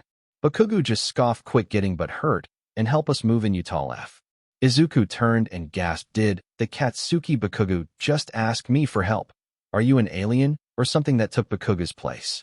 The blonde boy's eyes burned in fury, but a hand taking his made him relax. Kirishima smiled at his newly acquired boyfriend before turning to Izuku and said, don't worry about it, Midobro. Since I started dating him the other day, he's chilled out a bit. Izuku just gave a soft hum. Didn't expect that, but I am happy for you too. And anyway, I'll show you inside and to your room, since Aizawa gave me your guys' room placements, which now that I think about it was him pushing his work onto me. And so he did. He showed each of them their room and found that he was in between both Kyoka and Momo. He had a feeling that was Nizu's doing, but after finishing up he realized it was definitely Nizu's work since he was the only male student on the 3rd floor. But then again, that meant he could be around his crushes, so it was probably more of a blessing than anything, and probably just Nizu stirring trouble and drama to entertain himself. This was accented by him getting a text from the rat god stating that his thoughts were indeed right, and to enjoy his youth, he wasn't sure about that last part, but shrugged it off as he went down to the common room to see his mother talking with Sato about baking recipes. He smiled at the sight and went to the couch to sit down and relax as much as he could until school started back up. So he sat and watched TV until dinner time, where he helped his mother cook and ate with his friends. It was a pretty regular day besides the whole press conference that afternoon, and when he went to bed, he had a small talk with the other users of One for All. Inside One for All, "Go fish," said Nana, making Banjo grumble. Banjo looked at his cards again, while rubbing his chin. "What about SIXS?" Nana smirked. "Go fish." Banjo grew a tick mark and threw his cards. "F this game, how can you not have any of the cards I have? That's literally impossible." The black-haired woman merely shrugged. "Ain't my fault, you usually mess up at this game. And besides, it's about time the ninth gets here." At that moment, Izuku fell from the sky and landed face first on the concrete platform. Nana smiled at this and pointed over her shoulder. "See? Got impeccable timing for stuff like this." Banjo just huffed and crossed his arms. "Fine. Whatever, let's go talk to the kid." After standing up and walking away, Nana smirked, letting some cards out from under her gloves and thinking, "God, I love messing with that idiot. He still hasn't caught on to me cheating during our card games after more than a decade." She took her winnings of junk food and went over towards Izuku, who had started talking with Yoichi about the way the past user's quirks evolved into his new powers. So in other words, nerd talk.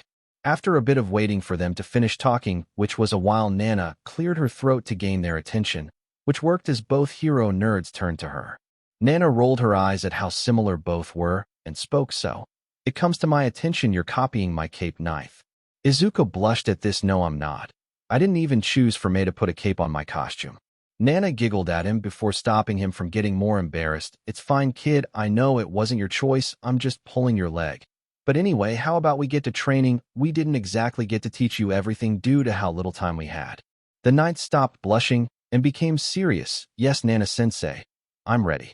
The other users smiled at this and proceeded to train Izuku to gain more control over his powers. After all, it would SCK if he accidentally started breaking things due to not being able to control his strength or his more dangerous abilities.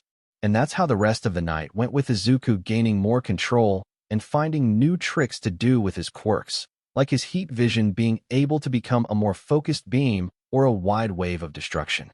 But it didn't take long for him to say his goodbyes. He stirred awake in his bed and groaned. His eyes blinked tiredly, and he sat up from his bed with a yawn. Rubbing his eyes and standing up from the bed, he went and did his morning routine, showered and dressed before he went down to the common room, where he saw Momo already awake and reading a book with a warm cup of tea at her side. Smiling fondly, Izuku greeted her. "Good morning, Momo. Are you the only one awake?" Momo looked up from her page and smiled. "Oh, good morning to you too, Izuku. And no, I saw Ida go for his morning run earlier." Izuku hummed at this and went to get some breakfast, which consisted of a few protein bars and a glass of chocolate milk from a hidden stash he had inside the fridge that no one knew about. He went and sat near Momo while eating. "So, how have you been since the attack? No nightmares or anything, because I know Tsu said she was having trouble sleeping." Momo bristled a little before replying, "I'm having a bit of trouble too, actually, but more in the fact I dreamed back to how I saw you and how broken your body was as you were carried away in a stretcher at camp." Izuku solemnly nodded at this. "Sorry, I shouldn't have brought it up. I just wanted to make sure you were doing okay since you're usually not awake this early." Momo sighed and put her book down. "It's all right, Izuku. I just wish we didn't have to go through all of this, first with the USJ and now the camp. It's all just so much." The ninth understood where she was coming from, and in an act of courage reached out and grasped her hand.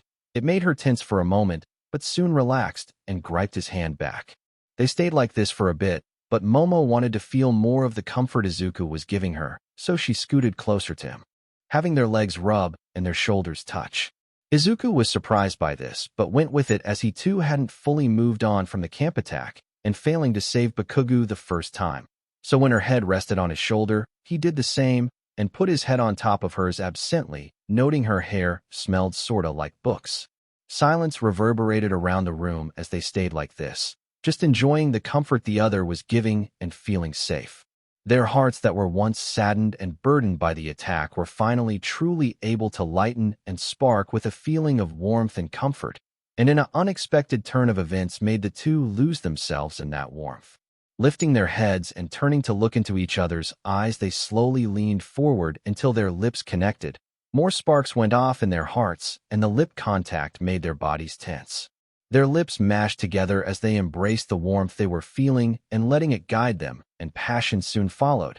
But it was not to be as a voice rang out interrupting them. "What are you guys doing?" said the very familiar voice. The two broke their kiss to look and see Kyoka looking at them with a blush and wide eyes, which in turn made the two lovebirds realize what they were just doing and panic. "It's not what it looks like," Kyoka persisted Momo, but the fact Kyoka saw them kissing for a solid minute made her argument invalid. "You two were making out on the common room couch." "Hell, Momo, your hand is still on his abs," shouted Kyoka, even more embarrassed about having to call her friend out on her obvious lie. Looking to where the punk girl was they both saw that indeed at some point Momo's hand had gone and started touching Izuku's abs. The heiress blushed deeper and snatched her hand away like she had touched a hot stove. Izuku wasn't much better as his entire face was red, and he tried to ignore the voices of Nana and Banjo in his head telling him he got cock-blocked and how he was doing so well up until then. However, it was then that a new voice came from behind Kyoka. "Guys, what's going on? It's too early for this much noise." Kyoka turned to see Mina, and on reflex spoke, "Oh no. Hey Mina, good morning." Mina raised an eyebrow at this until she looked past the rocker girl and towards Izuku and Momo, who were still sitting very close and blushing like tomatoes. It took a second, but Mina's nose twitched and she sniffed the air before proclaiming with wide eyes and an even larger smile, "I smell tea, and it ain't the one in that goes in teacups." Izuku and Momo sat with their faces firmly planted in their hands while Mina sat across from them in a chair she snatched from the dining room table. The pink-skinned girl relished the awkward and embarrassed faces of the two. But seeing she had tea to acquire, she broke the silence. "Who wants to start first?" "Oh, how about you, Midori? Want to tell me how you conquered this maiden's heart?" Izuku sighed, knowing the best option he had at this point was to tell the truth. "It's not like that, Mina. We were just caught in the moment is all." Mina deadpanned at him. "So you call having your tongue down her throat just being in the heat of the moment? Now I'm interested in how you are when you're actually doing it on purpose. Wonder if you would have grabbed her assists?" Mina yelled Momo with a flushed face. Mina just turned to her friend without any shame. "What? You're just as bad, Missy. You had your hands all up his shirt from what I pried from Kyoka." Speaking of which, Kyoka was next to Momo with a blush still present on her face due to walking in on Izuku and Momo. But more so was how Mina blatantly exposed her crush on the boy sitting on the same couch as her.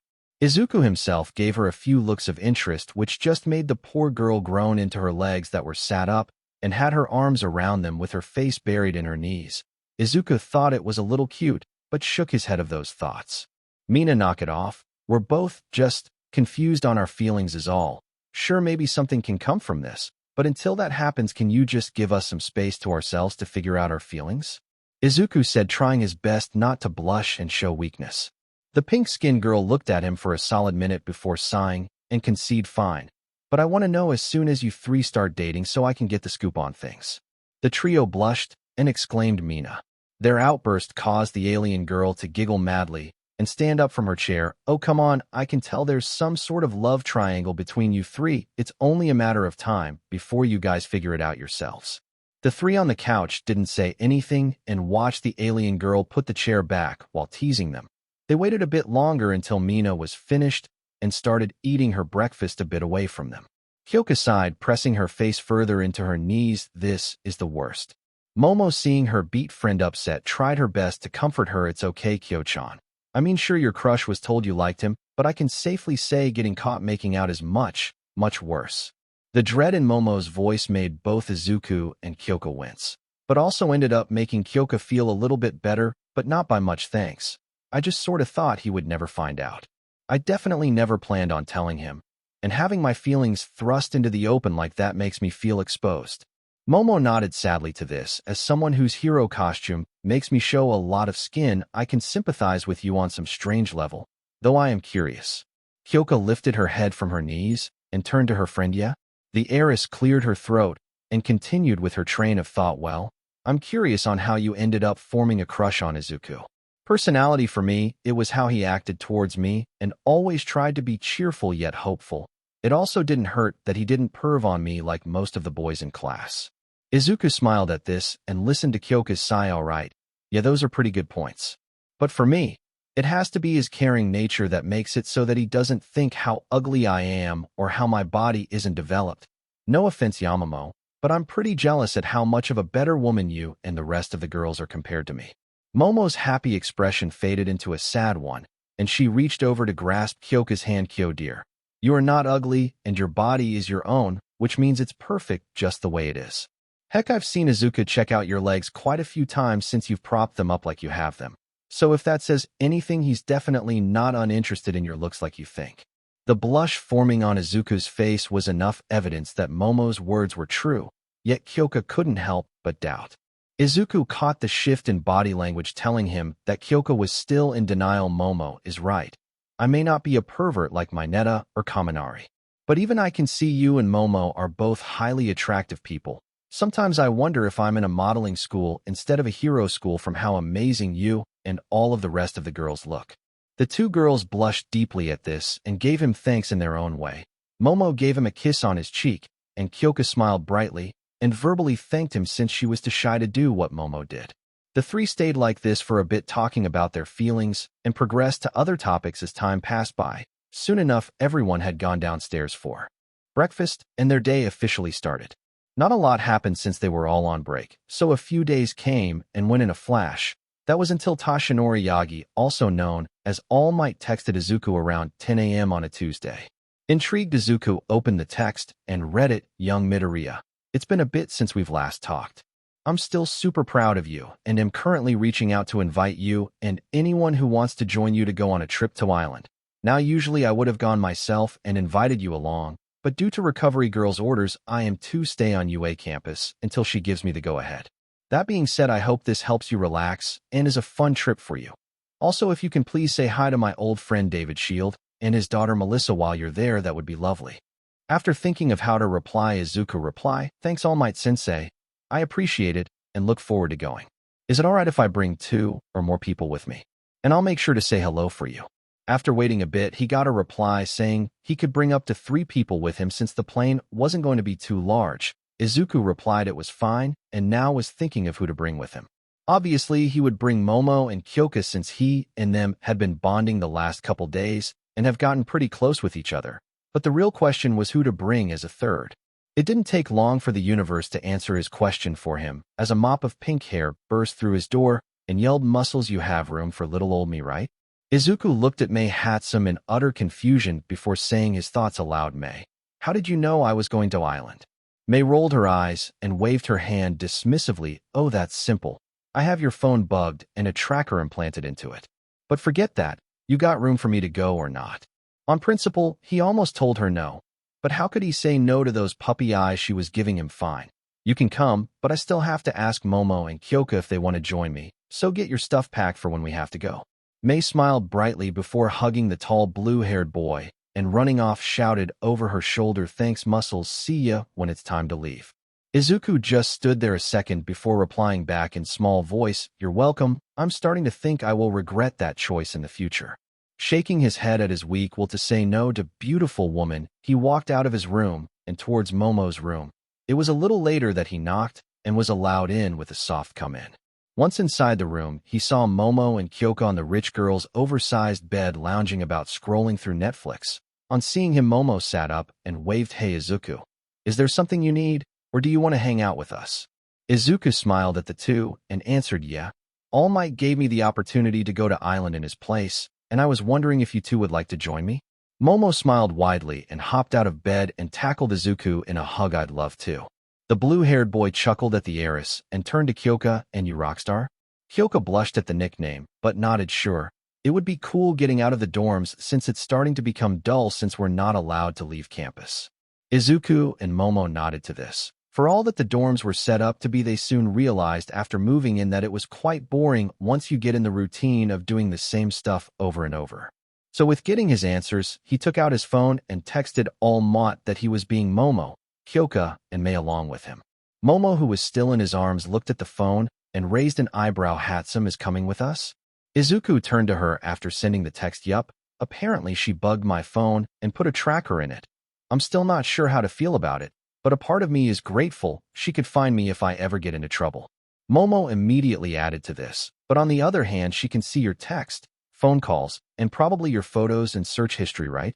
Yeah, on second thought, this is probably a bad thing, but knowing her, I probably can't stop her, so I just gotta let her do her thing. Replied Izuku with an emotionally exhausted expression. Before anyone could say anything else, Izuku's phone dinged, notifying him that he had a message. He opened his phone to see that All Might replied with a few thumbs up and said the flight would be at 9:35 a.m. the next day. Izuku replied his thanks and put his phone away. It was then that Kyoka spoke up. You've been holding Yamamo in your arms for like a full minute now, right? The blue-haired boy nodded. Yeah, but she's comfy, like a body pillow but warm and smells nice, kind of like coconut and pineapple. Momo blushed red at the words thanks for the compliment. Chuckling, Izuku nodded. I would say it's a nice thing about you, princess. Now how about we cuddle in the bed for a bit and have Kyoka join in? The heiress nodded with a blush as she shoved her face into his chest and allowed him to pick her up and float them over and onto the bed next to Kyoka, who took the opportunity to snuggle into Izuku's side. They stayed like this for most of the day and only stopped when they had to go to sleep. Izuku, being the gentleman he went back to his room to sleep since he didn't want to push their relationship too far just yet. Although personally the girls wouldn't have minded if he stayed and slept in the bed with them.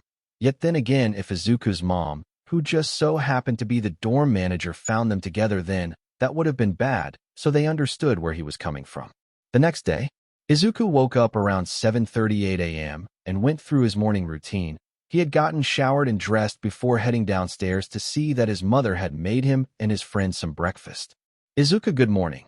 I hope you're ready and packed for your trip in a few hours. You made sure to pack your deodorant, toothbrush, shower supplies, and extra clothes, right? Izuku nodded while trying to ignore the way his friends were holding in their laughs and giggles. Yes, Mom. But I am a little light on clothes that fit me, so I may buy some while we're at Island. Inko smiled happily and guided him over to sit in between Kyoka and Momo. That's good to her. No, eat up, or you'll be late. The three who were going replied with a hi before digging into their food. Today the breakfast was miso soup, rice, some fish, and green tea. The others at the table dug into the food with the occasional compliment thrown at Inko's cooking. However, the table went silent when All Might, also known as Tashinori Yagi, came into the dorm and was greeted by Inko rather informally. Hello, Inko. You still have a plate left for me? Inko giggled with a slight blush. Of course, Tashinori. Come sit with me, and we can talk about some of Izuku's embarrassing moments when he was younger. A loud cough and choking sound came from Izuku, who grabbed his tea to help him not choke to death. He got the food down and turned to see Inko and Tashinori sitting together already and talking about the time Izuku brought his All Might figurines to school when he was 9. Shoto Todoroki, Izuku's close friend, looked at the interaction between Inko and Tashinori before turning towards Izuku. So, if he wasn't your dad before when I asked, does this mean he's becoming your stepdad? Izuku didn't bother to reply while looking at his master, his sensei, his mentor and father figure, basically flirting with his mother. Nana, am I seeing this right? From inside his head, he could hear laughing as Nana and Banjo laughed their butts off. It was only Yoichi that replied to his inquiry. Sorry, ninth, but it appears the 8th is rather fond of your mother.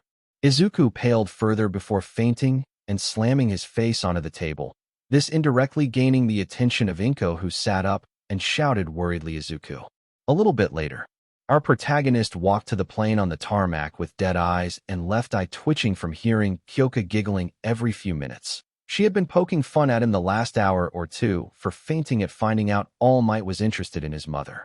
Rockstar, it's not that funny, said Izuku in his dead inside voice. Kyoka just continued to giggle before responding, oh, of course, it's not funny, it's hilarious. She proceeded to laugh so hard, she started snorting cutely. Momo, who was next to her, rolled her eyes, but didn't stop the smirk that had been plastered on her face from going away. Mei, who was next to the group with a giant duffel bag, hummed to herself, not caring for whatever the others were talking about. They made it to the plane not longer after and boarded it. Huh, no pilot, I wonder if it has an AI, said Mei, and she made grabby hands at the cockpit. But before she could even touch the glass door to the cockpit, Izuku grabbed her and sat her down in a seat. She looked up at him to see his arms crossed and an eyebrow raised. I sure hope you weren't about to dismantle our navigation system right before we lift off, because if you were, then I'd have to handcuff you to your chair for the rest of the flight. Mei gasped dramatically. I would never. Okay, maybe I would, but come on. But Dimples, I won't get another chance at seeing an AI since I've been banned by most stores and companies in Japan that sell them. Izuku's sweat dropped at this, and maybe there's a reason for you being banned. Mei shrugged. I mean, is making a proton reactor in my garage from stolen tech really that bad? Or trying to make a super collider during a tech demonstration? At hearing the pink girl's words, the trio responded in unison yes. The maniac inventor pouted at this and grumbled how unfair it all was. Meanwhile, Izuku and the girls shook their heads at the girl and went about putting their luggage away and sat themselves down for the long flight. 3.5 hours later, after a long flight of Izuku stopping Mei from sneaking off to assess the AI piloting system, the plane landed and drove up to the departure stairs. Gathering their luggage was rather easy, but departing definitely was not. Since Izuku, Momo, and Kyoko were heroes in training, apparently, they were supposed to wear their hero costumes. Izuku, of course, had his costume underneath his clothing, so it was easy for him to dress himself by just taking his clothes off. The girls, however, had a bit of difficulty since the bathroom/changing rooms were small, causing both girls to struggle in changing into their costumes. Thankfully for Momo, her costume was upgraded by Mei to be made of her DNA. Momo made sure to mention it to her parents that the support company they requested her old costume from didn't even tell her about the DNA synthesizer cloth was an option. Sure enough, a week later the support company was in ruins and it was sold to the Yaoyorozu company as compensation during the legal dispute. Momo still smiled when thinking about it. Kyoka's costume had a few tweaks here and there, but kept the punk aesthetic. The only new addition was a fishnet underneath her shorts that she switched out for her old baggy pants. The jacket was also changed to be shorter and be more punk in her opinion. In exiting the changing room/bathroom, the two girls went over to Izuku with their luggage in hand. Izuku, upon seeing them, smiled and complimented them. Wow, and I thought you two were pretty beforehand. Now I don't know what to call you two. Mei laughed boisterously and answered for the girls, I'd say hot, cool, sleek, amazing, or incredibly eye-catching. Izuku looked at Mei for a few solid seconds before asking, are you talking about the girls or the costumes and gadgets you made them? Not even a second after he asked this, Mei replied, their costumes and support gear, of course. The overpowered teen and the two beauties had varied reactions to this. Izuku sighed and shook his head. Momo leveled an irritated stare at Mei, and Kyoko raised an eyebrow at the girl's antics. Letting that go for now, the group exited the plane and stepped down the stairs and onto the concrete. Izuku smiled widely at seeing all of the heroes and buildings, and even noticed the giant hero known as Godzilla. But like always, whenever things were looking up for the teens, it just had to get ruined. In this case, it started when the voice of a photographer rang out for all to hear, oh my god, it's All Might's successor and hero of Kamino Ward Midoriya, over here, over here. Izuku pled, seeing the swarm of people coming at him with cameras and microphones. Oh super no. Mei, Momo, and Kyoka took their chance and escaped the mop of people, just barely escaping to see Izuku swarmed by reporters asking questions and a few female fans asking for his signature and a photo with them. Izuku could hear the voice of Nana laughing at his expense, but ended up giving her own wisdom on guiding him through the experience of his first mop of fans and reporters. The teen was grateful to his predecessor and mentally thanked her a few minutes later after he finished with the last autograph. Strangely enough, they were all calling him by a different hero name than the one he chose with Midnight in class. He watched the last group of people leave and mumbled to himself, Superman? I don't really think it suits me, but if it's what I'm called, I guess I don't really have a choice now, do I? Momo with the other girls walked up to him and answered, not really.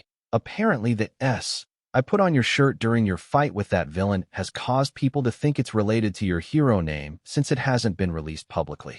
Kyoka hummed at this, yeah, but then again Superman is kinda catchy, and just between us I didn't really like Deku as a hero name. No offense, Green, but it was kinda lame. Izuku sighed at hearing this. It wasn't that bad, and it was like a representation of my strive to not be weak and show the world I wasn't as useless for being born quirkless. Kyoka shrugged before she and the others started walking. Whatever you say, big guy, but Superman sounds better. The ninth user just mentally sighed in aspiration before following the girls. Unbeknownst to him, a few men had arrived the same time as him, but at a secured and unsupervised docking bay. Izuku and his companions walked through Island, exploring its extensive supply of hero support gear and inventions. Mei was ecstatic, going from gadget to gadget like a child in a candy shop. The blue-haired teen chuckled when Mei found a pair of jet boots that she liked, but his brief moment of amusement turned to horror as he saw Mei started bickering with the inventor of the boots about how he should have made it differently. Shortly after, Mei was kicked out of the inventor section of Island and had to spend a few hours with Kyoka in the hotel they were given to cool off. This left Izuku and Momo to wander around until they decided to sit and have lunch. They had ordered their food at a little place that sold American-style food and sat outside under a table with an umbrella. Izuku could tell quite. A few people were looking at him and gossiping, but he tried his best to ignore them to focus on spending time with Momo.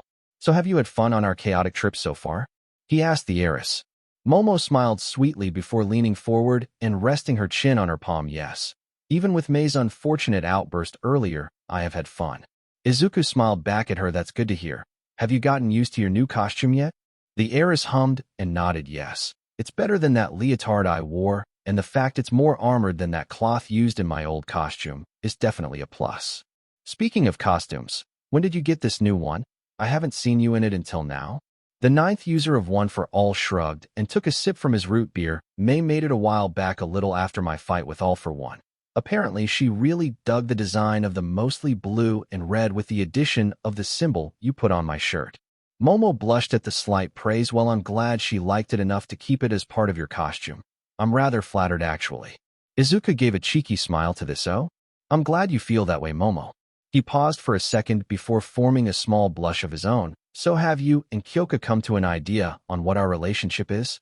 Momo took a moment to fight back the blush on her face and nod meekly. "We've deciding to date you.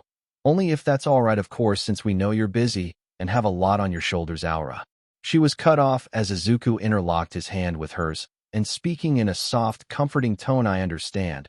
I want to be with you too as well, and I can create time to be with you both. It's no trouble at all." They looked into each other's eyes and started to lean forward until a voice came from their side, causing them both to freeze and turn to see none other than Kyoka and Mei. The former wasn't paying attention as she fiddled with a device, but the latter was definitely paying attention. She blushed a dark red and pointed to the people around them. "You do know you're in public, right?" Both teens blushed at her words as they saw people taking pictures and videos of the pair. "Oh no," was their only thought as they both realized that people were probably posting their close moment to social media. Izuku cleared his throat and rubbed the back of his neck. "Sorry, I got caught in the moment again." Momo shook her head. "No, I am also to blame. I should have known better from my time spent being taught about keeping a public appearance by my family tutors growing up." At hearing this, Izuku remembered his now girlfriend was rich. "Huh? I kinda keep forgetting you're rich for some reason until you say something like that." Kyoka doubled down on this to tease her best friend. "Yeah, until she says something outrageous like you tend to forget about it. Sorta like that time she told us about how she owned an island under her name over in the Roman Sea called Themyscira." Momo blushed and fidgeted. "Please stop teasing me, Kyo, it's embarrassing." Luckily for the Ravenet, the waiter arrived with their food and got the orders of Mei and Kyoka. This allowed Izuku and Momo to eat, while Mei animatedly talked about her ideas for possible upgrades to their costumes and gadgets. A little later, and they all had eaten, but Izuku heard a particular conversation happening a few tables away from two reporters. The female reporter leaned into her fellow reporter and said, "So the next big scoop will be Momo Yaoyorozu and her boyfriend, the up-and-coming hero in training, Superman. I can't wait for it to be printed. With these last few photos, the story can be published by late this evening."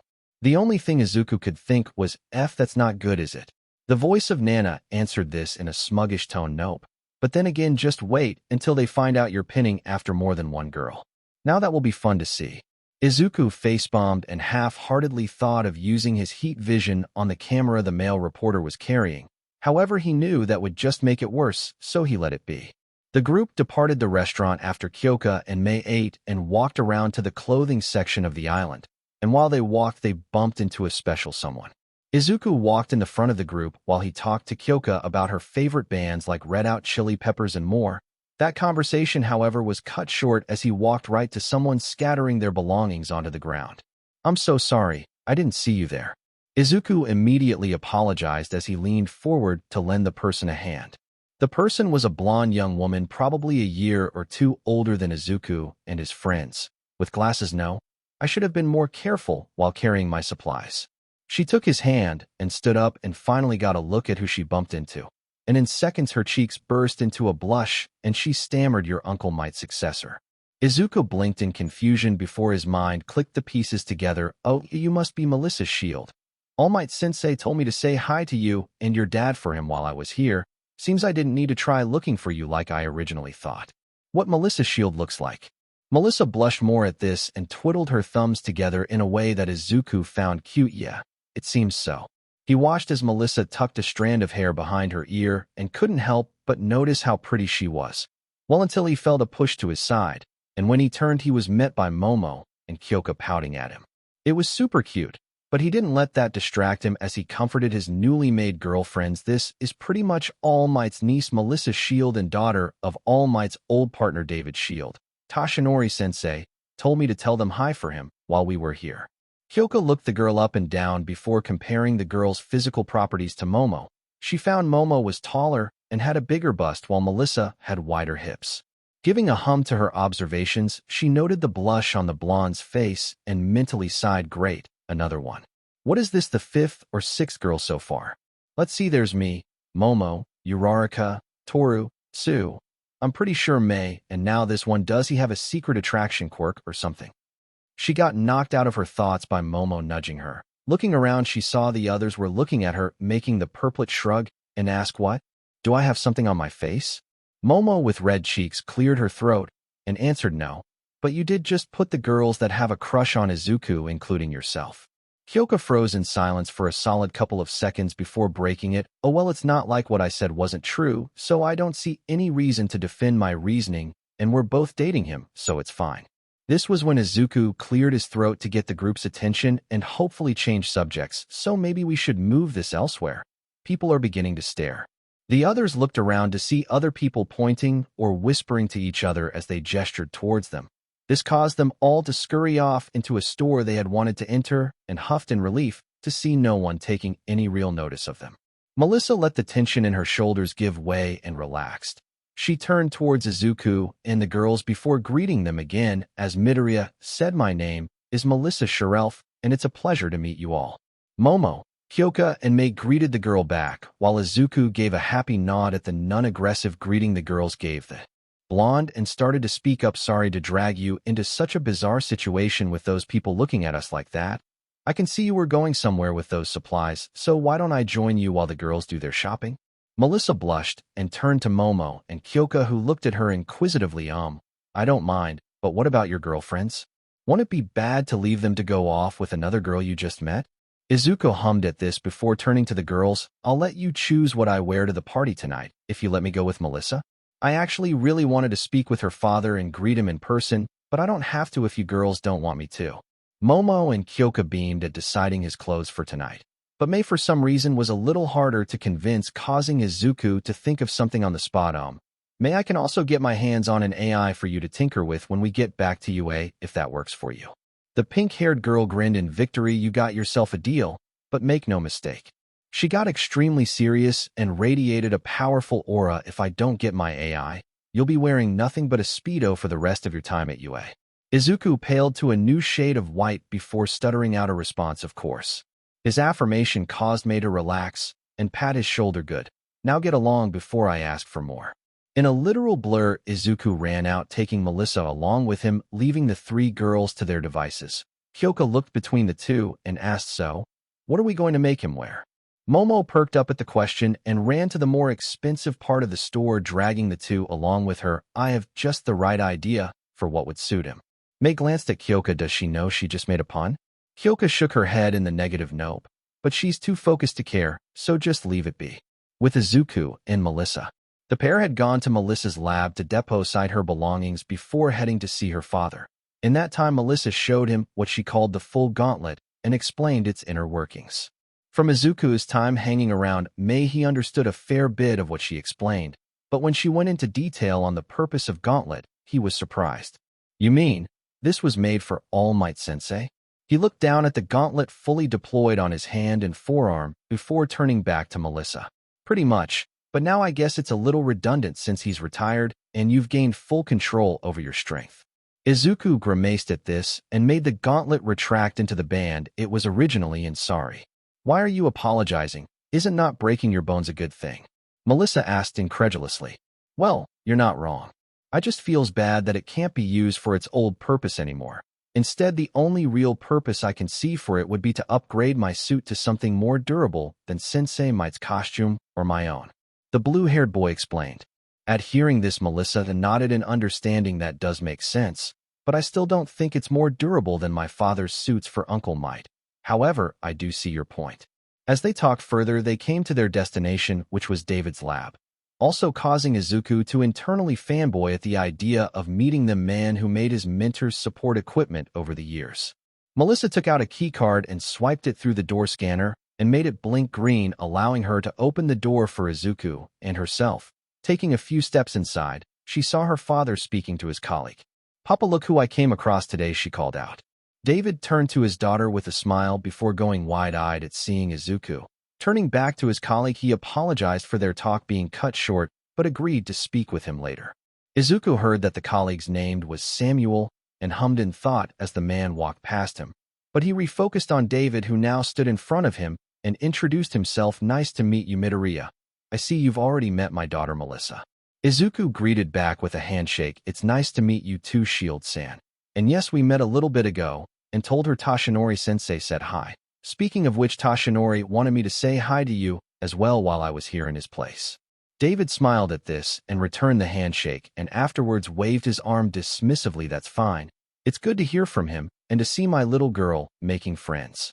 The ninth user nodded at this. "Well, she's a remarkable young lady from what I've learned through speaking with her, so it's hard not to like her." The blonde girl currently being spoke of blushed at the praise. "I'm nothing special really. And besides, you're the successor of Uncle Might, so, if anything, you're the special one." Izuku shook his head at this. "I may be All Might's successor, but I am still a normal guy trying to get through high school. Sure, I'm incredibly strong, but I can say the same about your amazing intelligence, Melissa.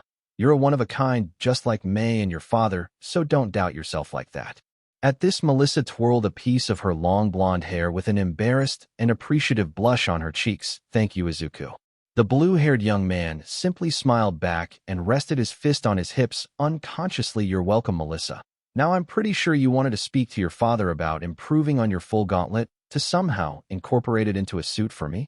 This got Melissa out of her embarrassed state and turned to her father, who had a very amused grin plastered on his face. She cleared her throat before explaining about her and Izuku's talk about the full gauntlet and how Izuku was thinking it would be perfect for a suit upgrade. David, after hearing the proposal, turned to Izuku and asked about his personal equipment technician. In return, Izuku gave him May's card and explained her eccentric personality and how she was the one to make the suit he was wearing currently. To Izuku's surprise, David recollected about his old habits of exploding his old gadgets. And to further surprise Izuku, Melissa agreed that she had done the same for a good amount of her time as a hero equipment maker up until a year ago. Apparently, it was a phase that you either come out of or stay in. For Izuku, he just hoped it was a phase for May, as he feared what she'd be like when she was older if she stayed the way she was. They spoke for about an hour until Izuku had to go to the hotel he and the girls were staying at. He said his goodbyes and said he'd meet them at the party later that evening. When he got to the hotel, he took a shower and got dressed in the clothes he was given by Momo. However, what he got was very expensive looking, which caused him to turn to the Ravenette and ask Momo, "How much did this cost exactly?" The heiress didn't even stop to look at him as she put on her makeup to answer, "About $4,000 in American." Why? Izuku could feel his inner Uraraka faint at that ridiculous amount of money and replied back in shock, "But I can't pay that back." Momo stopped completely and turned to him with a raised eyebrow. "Who said anything about you paying me back?" The successor of All Might stared at Momo like he was looking at a puzzle he didn't quite understand, which caused Momo to sigh and turn to him fully. "Izuku, I'm going to be frank with you. I am in love with you. You are my and Kyoka's boyfriend, and I want to see you in a nice suit. So I bought you a nice suit to dress in for tonight, nothing more. Nothing less." Izuku tried to retort. This bit was sternly cut of, "I can buy you whatever I want. You're not forcing me into it, so don't even go there. I choose to do it, so you should have no problem with it. And if that isn't enough for you, think of it this way.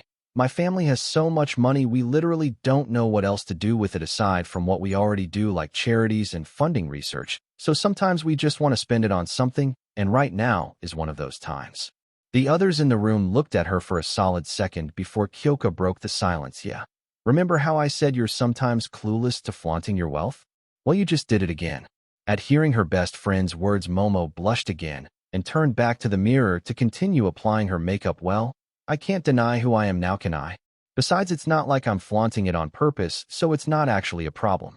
At this, Izuku sighed in resignation. Fine. But in the future, I'm going to pay you back, even if it's in the simple form of just a small favor. Momo smiled a little slyly before turning back to her normal smile. Sure thing. Now suit up, or we'll be late. Mei groaned at the pun and Kyoka snorted. Izuku, however, just rolled his eyes, and in a blur of motion, changed into the suit. However, his tie wasn't done and hung around his collar as he tried listening to the advice of the past users. Nana was trying to get him to go under, while Banjo told him to go over with the piece he was holding, causing him to get confused. And it was then that he realized they were messing with him. Oh, real mature guys. Can you just help me and not make me look like a fool in front of the girls? Nana projected her mentally, shrugging into his mind. I don't know what you're talking about. And if you really want help, why don't you ask one of your 3 girlfriends to help you, or even call up that blonde for help? Banjo cut in at hearing this. First off, I was giving the right instructions, and secondly, they aren't all his girlfriends. Izuku smiled at this. Thank you, Banjo. At least one of you is a decent dash. He was interrupted as Banjo laughed boisterously. After all, they're all going to be his future wives. Izuku facepalmed. Oh, for the love of. He sighed in defeat before turning to the other occupants of the room who were each giving him looks. Mei was looking at him confused. Kyoka was looking at him with a sly expression, and finally Momo was looking at him lovingly. Deciding to use some of the advice of his predecessors, he went over to Momo and asked for help with his tie. Momo nodded joyfully to the request and stooped up to grab his tie and show him how to do it properly. And that should do it, but there's something missing. She took a step back and looked him over before a figurative light bulb came to her mind. In a flash of her quirk, she produced a pair of glasses and handed them to him. Izuku was curious at first, but the reassuring look Momo gave him caused him to comply and put them on. Okay, so how do I look? He asked, feeling a little self-conscious. Kyoka nodded while looking him up and down. Nice. But I prefer something punk like a leather jacket and jeans, but it'll do. Mei had gotten up from her seat on one of the 2 beds and walked around him, squeezing his muscles every now and then before stopping and grinning ear to ear. Nice. And I see you put your suit underneath this clown costume. Very good choice. Momo rolled her eyes as Kyoka laughed at the quote-unquote clown costume. After the commotion calmed down, Momo gave her own words on Izuku's appearance. You look very dashing, Izuku. A real knight in shining armor. The teen smiled genuinely at the compliment and pecked her on the cheek. Thanks. You girls look rather beautiful as well. What the girls are wearing? They smiled at him with Momo and Kyoka giving him a kiss on the cheek, leaving lipstick marks. Mei, however, at seeing the affection, copied them, much to Izuku's surprise. Mei didn't seem to think much of it and gave a genuine smile at the tall blue-haired teen. What? Just because I'm a maniac for support items and technology doesn't mean I'm not a woman who doesn't find you attractive. The brunette gingerly rubbed the back of his neck at hearing this. It's not that. I just didn't think you liked me that way. The pink-haired girl deadpanned. I literally feel your body up on multiple occasions. Make sure that whenever you arrive at the support course studio to explode the door and flop on top of you, so you get a feel for my body. And I talk to you more than anyone else. How in the world are you so dense?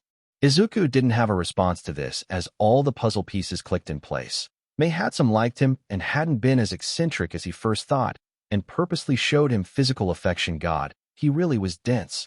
What next? Uraraka has a crush on him, or something. Literally forgetting how Kyoka ousted most of the girls who have a crush on him. But Nana and Banjo sure didn't, and planned to tease the gelk out of him when the perfect opportunity came. Meanwhile, at UA dorms. Achoo. Ochako Uraraka, who had been sick since coming to the dorms, sniffled and groaned. She was curled up in a cocoon of a blanket and was holding a 13 plushie. The plushie.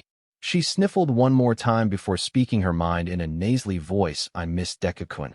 I haven't gotten to talk to him since we got into the dorms. Sue, who was sitting next to her with a face mask, hummed at the brunette's words. Well, you're going to have to get used to sharing, since Midori-chan is starting to get rather close to some of the girls in our class who are starting to show interest in him. Ochako whipped her head towards her amphibian friend. What, since when? Achoo. The green-haired frog girl shrugged. First off, bless you. And second, I'm pretty sure since the training camp incident, Yamamo and Jiro-chan have gotten pretty close to him. And I heard Mina talking to Toru about Toru's feelings towards him. Karo. The brunette felt lightheaded and spoke hollowly. Oh no.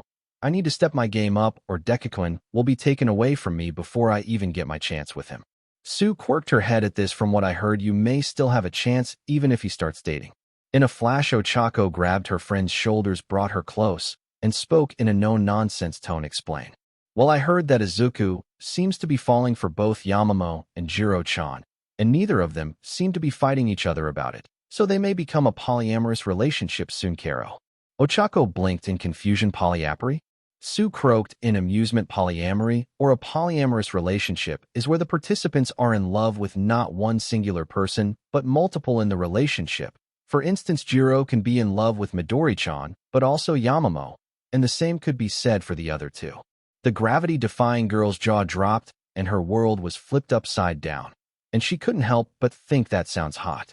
Sue nodded. It is, and I'm intrigued if you wanted to join me in talking to them about new additions if they get together while they're on Island Karo. Ochako blinked. Did she say her thoughts out loud? Sue nodded again with another amused croak. Yes, and you're still doing it, Karo. Safe to say, Ochako screamed into her pillow and was laughed at by Sue, who croaked cutely the entire time. The walk to the main ballroom was short as Izuku and his girls briefly met up with Melissa, who decided to tag along with them. Izuku took notice that she wasn't wearing her glasses and instead was wearing contacts and an elegant dress that he thought looked very good on her. What she's wearing? He had complimented her and got a cheerful closed-eye smile in return. He also got a few nudges from Kyoka, who had a grin, but he ignored her much to the punk girl's irritation. When they got to the main doors, Izuku didn't need to reach for the handle as it opened automatically when it took a quick scan of them. It surprised the whole group, besides Melissa, who giggled at their surprised expressions. They walked into the room, getting some attention from its occupants. Some noticed Izuku for who he was, but for some reason a majority didn't. Is it the glasses? He thought. Nana projected herself, shaking her head into his mind. No, they're probably just not used to seeing you out of uniform. It happened to me a few times as well, but it won't last too long with this many people watching you, so they'll probably figure who you are soon. Izuku nodded to this, and did in fact notice a few people go wide-eyed and whisper to the people around them, causing him to hear that they figured it out already. Well, it was nice while it lasted. The blue-haired teen thought sadly. They got to the table where David was, and Melissa introduced the other girls to her father. David greeted them back, and almost immediately got into a discussion with Mei on what to improve on for Izuku's hero costume. Apparently, while he was in the shower earlier, David gave her a call from the card he gave him, and the two had talked briefly and came to an understanding on helping him become a better hero by making him better gear.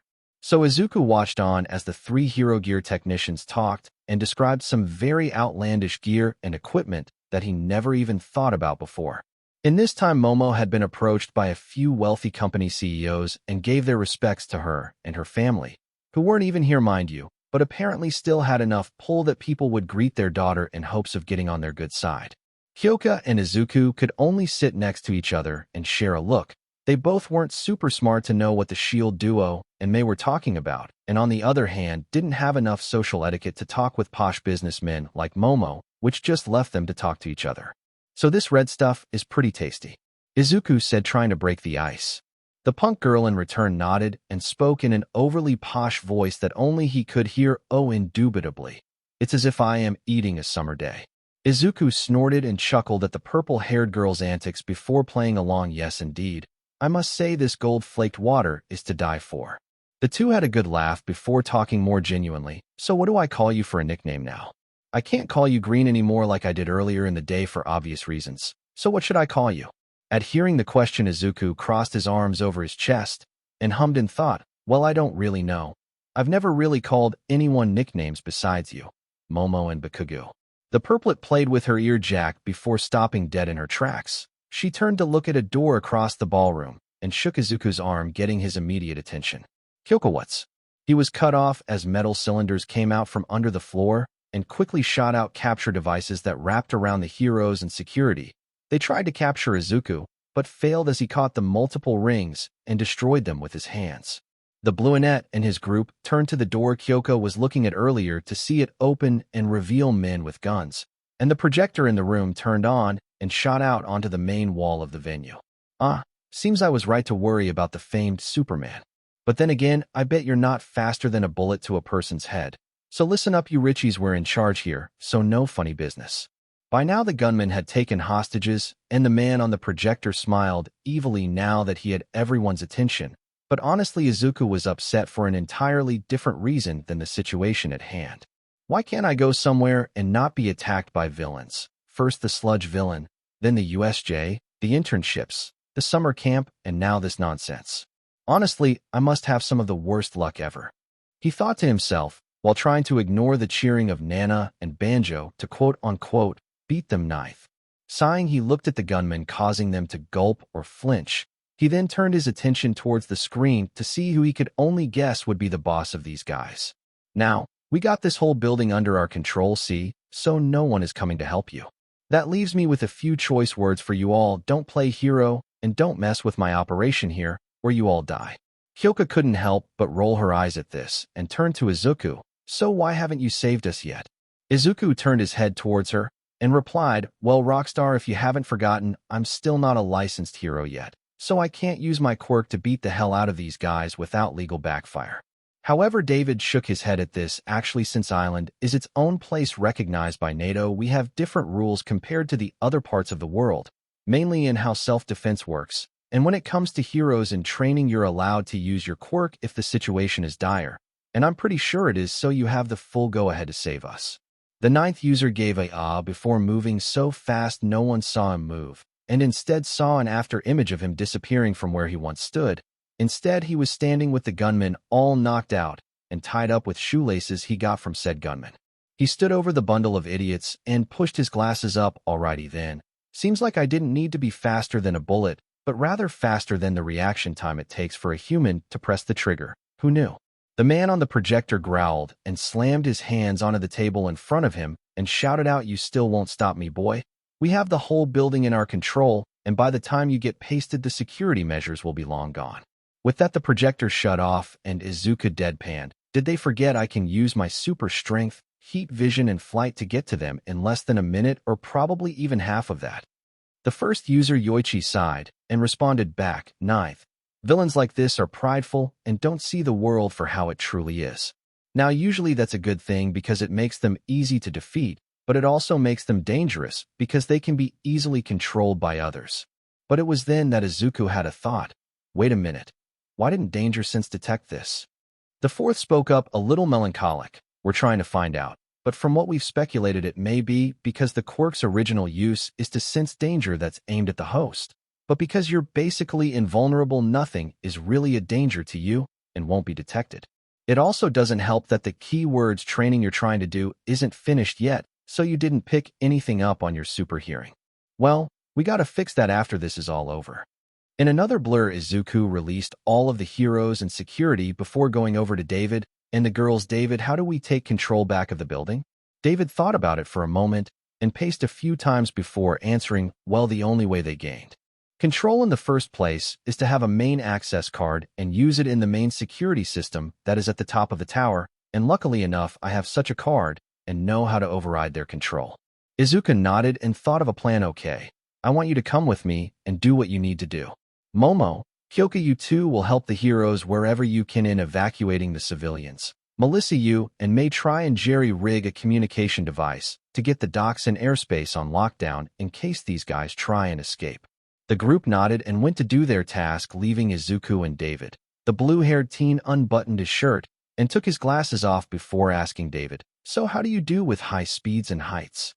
Izuku's appearance as he takes his suit off to get into his hero costume. David blinked before replying, good, I guess. Why are you? They disappeared in a blur, and Izuku flew them out of the front of the building using his heat vision to cut a hole big enough for more than one person and quickly flew up into the sky. All the while, David cried out in fear and panic. When they got high enough, Izuku used his X-ray vision to see into the building. He scouted it for the security room and found not only the man responsible for this whole situation, but also David's colleague Samuel, who Izuku could hear using his enhanced hearing to listen in on their conversation. Samuel shouted in rage, you told me you were professionals, Wolfram. But this is a cluster. The hostages are leaving the building and the airspace is being locked down. How are we supposed to escape with the device? The now named Wolfram glared at the man before taking a handgun out of his pocket and aiming it at Samuel. This wouldn't have happened if you looked at the guest list. Now I have to fight the same person who captured my original employer, who was out of my league. Izuku narrowed his eyes at this and could hear the complaints of the past users pissed that even after being captured and imprisoned, all for one's influence was still apparent in the world. Deciding to not waste time, Izuku went into the top of the building's staircase and moved to the security room where the two men were located, his red-eye beams hitting the gun in Wolfram's hand. The villain looked at Izuku with hate and clenched his fist. He slammed his hand in the ground, sending a pillar of steel in Izuku's direction, but the hero in training raised his fist to meet the pillar head-on and broke it into pieces. Sorry, Wolfram, but you're not getting out of here unless it's in cuffs. Wolfram grit his teeth and looked down at the briefcase he was holding with the Quirk boosting device. Smiling wickedly, he went to open it, but was punched by Izuku and sent into the far wall of the room, and the briefcase landing at Izuku's feet. Samuel, seeing his chance, formed the best thankful smile he could muster. Oh, thank you, Superman. He kidnapped me and made me give him control of the building. Izuku narrowed his eyes at the man before turning to David, who was already at work undoing the system override. David, inform the cops that Samuel Abraham is in cahoots with the villain known as Wolfram. Samuel paled before trying to weasel his way out of the situation. I don't know what you're talking about. I would never. But before Samuel could continue lying, Wolfram got up out of the rumble he was in due to being sent into the wall. Oh, don't play with them, Samuel. You agreed to have me to come here and retrieve the Quirk enhancing device for my master, and you did it for the money we were offering you. Izuku saw that the villain had grasped a strange device that was laying next to him and was ready to intercept, but was surprised when Samuel took out a concealed weapon and tried shooting it at David. So on reflex, he disarmed and knocked out Samuel before turning to Wolfram, who had the strange gun-shaped device aimed at him. And he had already pulled the trigger. Izuku was unable to dodge the light beam as it traveled at the speed of light, and it hit him directly in the chest. Izuku worried for a moment, but danger sense didn't go off the entire time, which meant it didn't harm him. And after a few seconds of waiting, nothing seemed to happen. I guess they don't make death rays like they used to. Izuku joked before sending an amused look at the villain. Wolfram, at seeing that the device didn't do a thing through it, and used his quirk to cocoon himself in metal and travel through the walls and towards the roof. This caused Izuku to sigh and turn one last time to David. Watch out for Samuel. If you can tie him up while I deal with Wolfram, that would be for the best. David nodded and went over to a conveniently placed pile of rope that Izuku didn't see. Shaking his head at the irony, Izuku flew through the hall and through the staircase and onto the rooftop to see Wolfram yelling into a walkie-talkie, "What do you mean the helicopter is grounded and you're surrounded by heroes?" Izuku smiled and crossed his arms. Seems your friends aren't going to make it to the party. A shame, but then again, I don't think you can tango with more than one partner, so maybe it was for the best. Wolfram turned and shouted in rage, "This is all your fault. If you weren't here meddling in my business, none of this would have happened." Before either could start the probably shot fight, a helicopter came onto scene, and to Izuku's surprise, it was the news. Oh, for all might's sake. I'm really starting to think Aizawa-sensei was right, and the news really are vultures. Wolfram, seeing his chance, used his quirk to its limits to throw compressed steel wire, chunks of metal, and even steel shaped into chains to wrap around Izuku. But the team just raised an eyebrow before breaking the bindings and charging the villain with a punch to the gut, making him spit up stomach vile. The villain dropped like a sack of potatoes, clutching his stomach and cursing Izuku with the remaining breath he could muster into his lungs as the wind had been knocked out of him. I hate you. Izuku just smiled and grabbed him. Oh, don't be like that. If it's any consolation, it was fun while it lasted. A quick chop to the neck, incapacitating the villain, and ended the villain's attack on the island. Izuku nodded at his handiwork and used flight to carry the villain down towards the front of the building and handing him over to the police.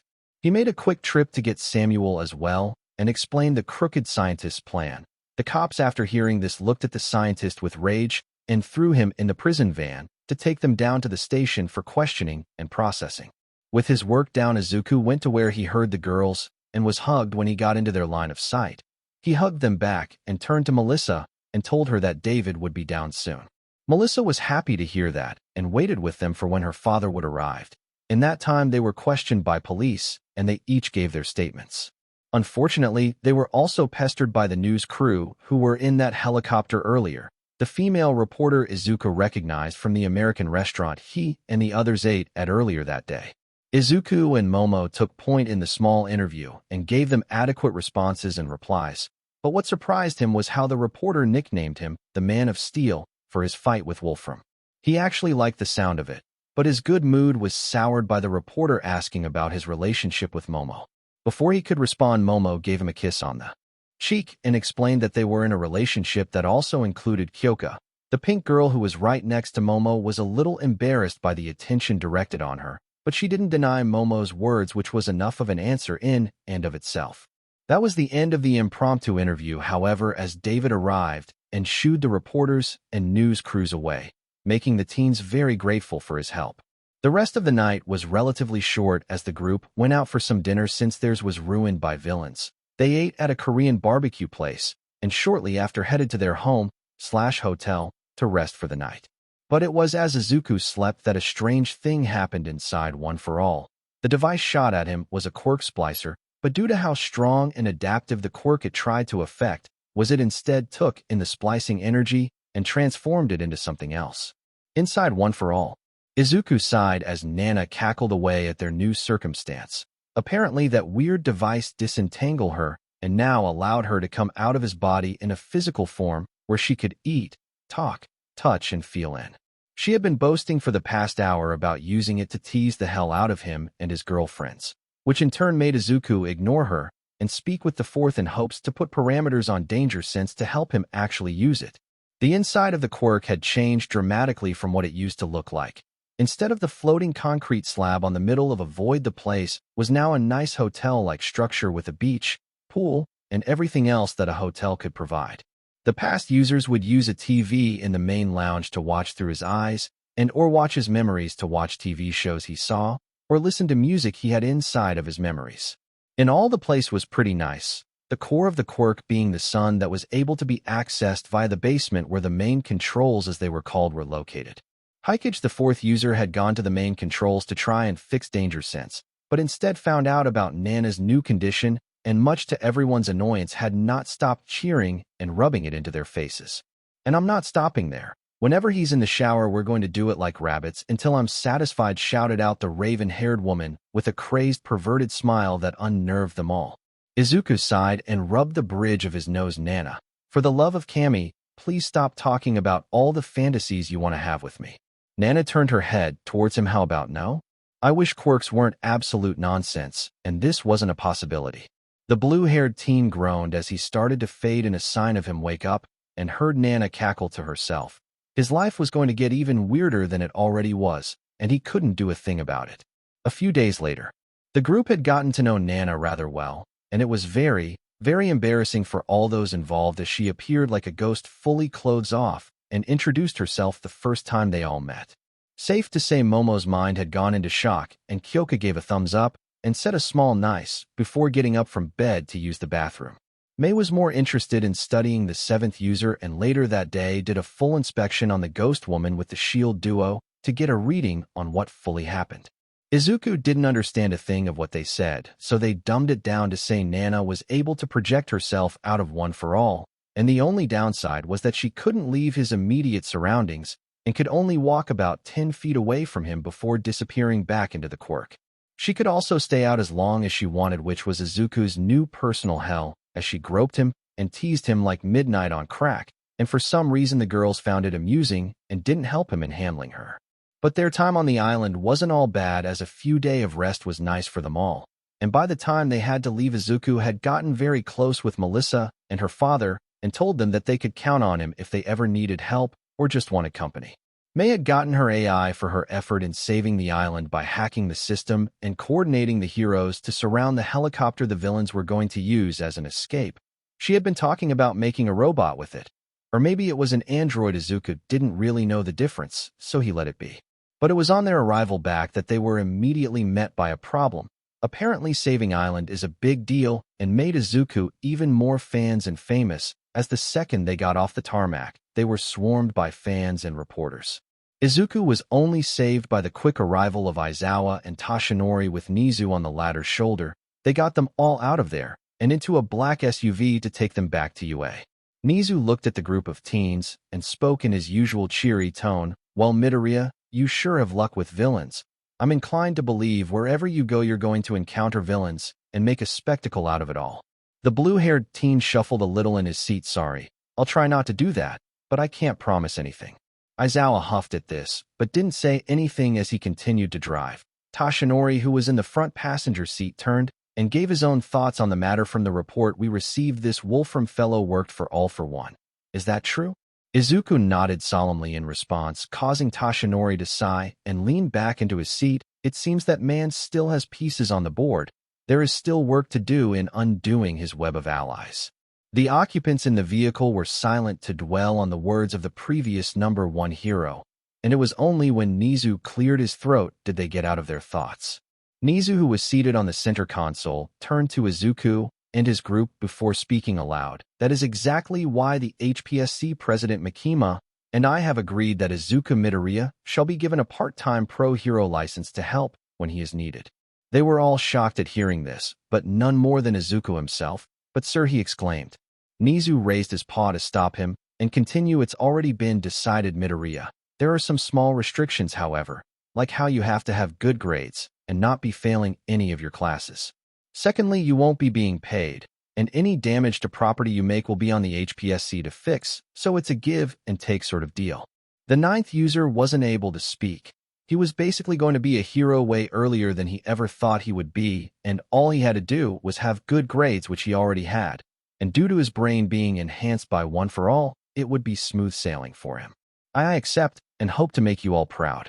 The car had a bright atmosphere as everyone smiled at Izuku.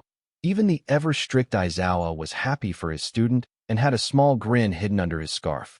But it was when they arrived at the dorms of UA that Izuku realized something. His relationship with Momo and Kyoka had been broadcast by the news. His mother had the habit of watching the news because of his own habits of watching hero news almost daily, and she was part of the staff, so they would have told her about the incident already. In other words, his mother knew about his relationship with his girlfriends, and she was currently standing at the front of the dorms with tears in her eyes and a small shaky smile. Oh, was all he got out of his mouth before his mother shouted, Izuku, wives, grandbabies. She dove into him, and he caught her in his arms, causing him to be drenched in tears, and his girlfriends to blush at what his mother had said. The son of Inko Midoriya rubbed her back and tried to comfort her to stop her tears, but when he tried introducing the girls as his girlfriends, she started right back up again. This is going to be rough, he thought to himself before it got even worse by the doors of the dorms flinging open to reveal his classmates. Midoriya/Deku-kun/Midori, Deku, they all yelled out in unison. Oh, F me. Izuku cursed in his head, but that just made Nana mentally whisper into his ear, oh, in front of your own mother and all your friends? Well, I don't mind giving a good show. Oh, Kemi, damn it. So, this was the end of part 1 of this series. Stay tuned for next part of this series, and if you like this video, don't forget to like, share, and subscribe to our channel. Until next time.